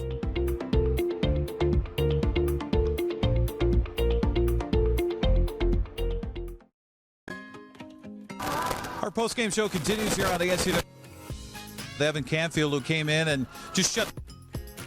Evan, congratulations, 5 1/3 and goose eggs up there. How does that feel? Oh, it feels great. Just filling up the zone so me and the boys can get the win today. Talk about that for you, and you're not, you're used to coming in out of the bullpen now for Wenatchee, no matter what the circumstance is. What's your attitude and your mindset when you come into a game? We just got to have a mindset of filling up the zone. That way your people behind you can make plays and hopefully come out with the W. How about playing in front of a good crowd here tonight? It seemed to get you juiced up a little bit, especially in that 9th inning. Oh, it's awesome. The crowd is awesome. They're super loud and keep the fans and the players in the game, and it just makes the game so much more fun. So we're looking at you on a stat sheet and and things like that. You improved to 3-0 on the season for the AppleSox. Now, coming out of community college like that, where are you going next year? Do you know yet? I'm not too sure right now. I have an extra year of eligibility back in my JUCO, but it really depends on what schools will reach out, so we'll go from there. How important is that for you to be able to put up good numbers and show that you belong and you can do more than just what you've done at the CC level? Oh, it's awesome. Put my numbers out there, show the scouts and colleges what I can perform and do for them, and then hopefully give me a shot at the next level. So we've had a lot of guys, in and out of the roster. I think 52 players on the roster for the AppleSox this summer. Now, are you going to be able to hang out with this team until whenever the postseason's done? Oh, yeah. I'll be here for the rest of the summer. Okay, that's good news for AppleSox fans. Well, congratulations on the win here tonight. Did you have anybody you want to say hi to? My mom, my dad, Chris and John. Love you guys. All right, awesome. Evan Canfield joining us here on the postgame show. We'll come back and wrap it up as the AppleSox knock off the Bells tonight. Back with more right after this.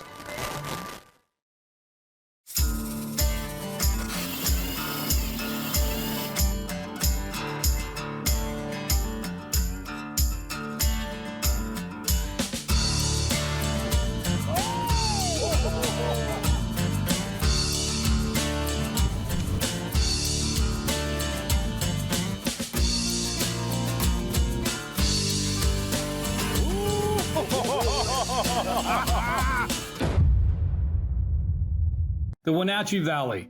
Here, most of us really enjoy the great outdoors, and most of us try to make the most of our natural resources. Here at Apple Valley Honda, we know that for generations, we have harnessed nature to sustainably power the West, and we are proud to be part of that tradition as an environmentally green dealership award winner. Being a green dealership means Apple Valley Honda has reduced our overall environmental impact. We are so proud to live in this wonderful community. Well, the Wenatchee AppleSox, Bellingham Bells, fantastic relief pitching by Evan Canfield for the AppleSox, and Wenatchee also added in the 7th, and that would be enough tonight at 5.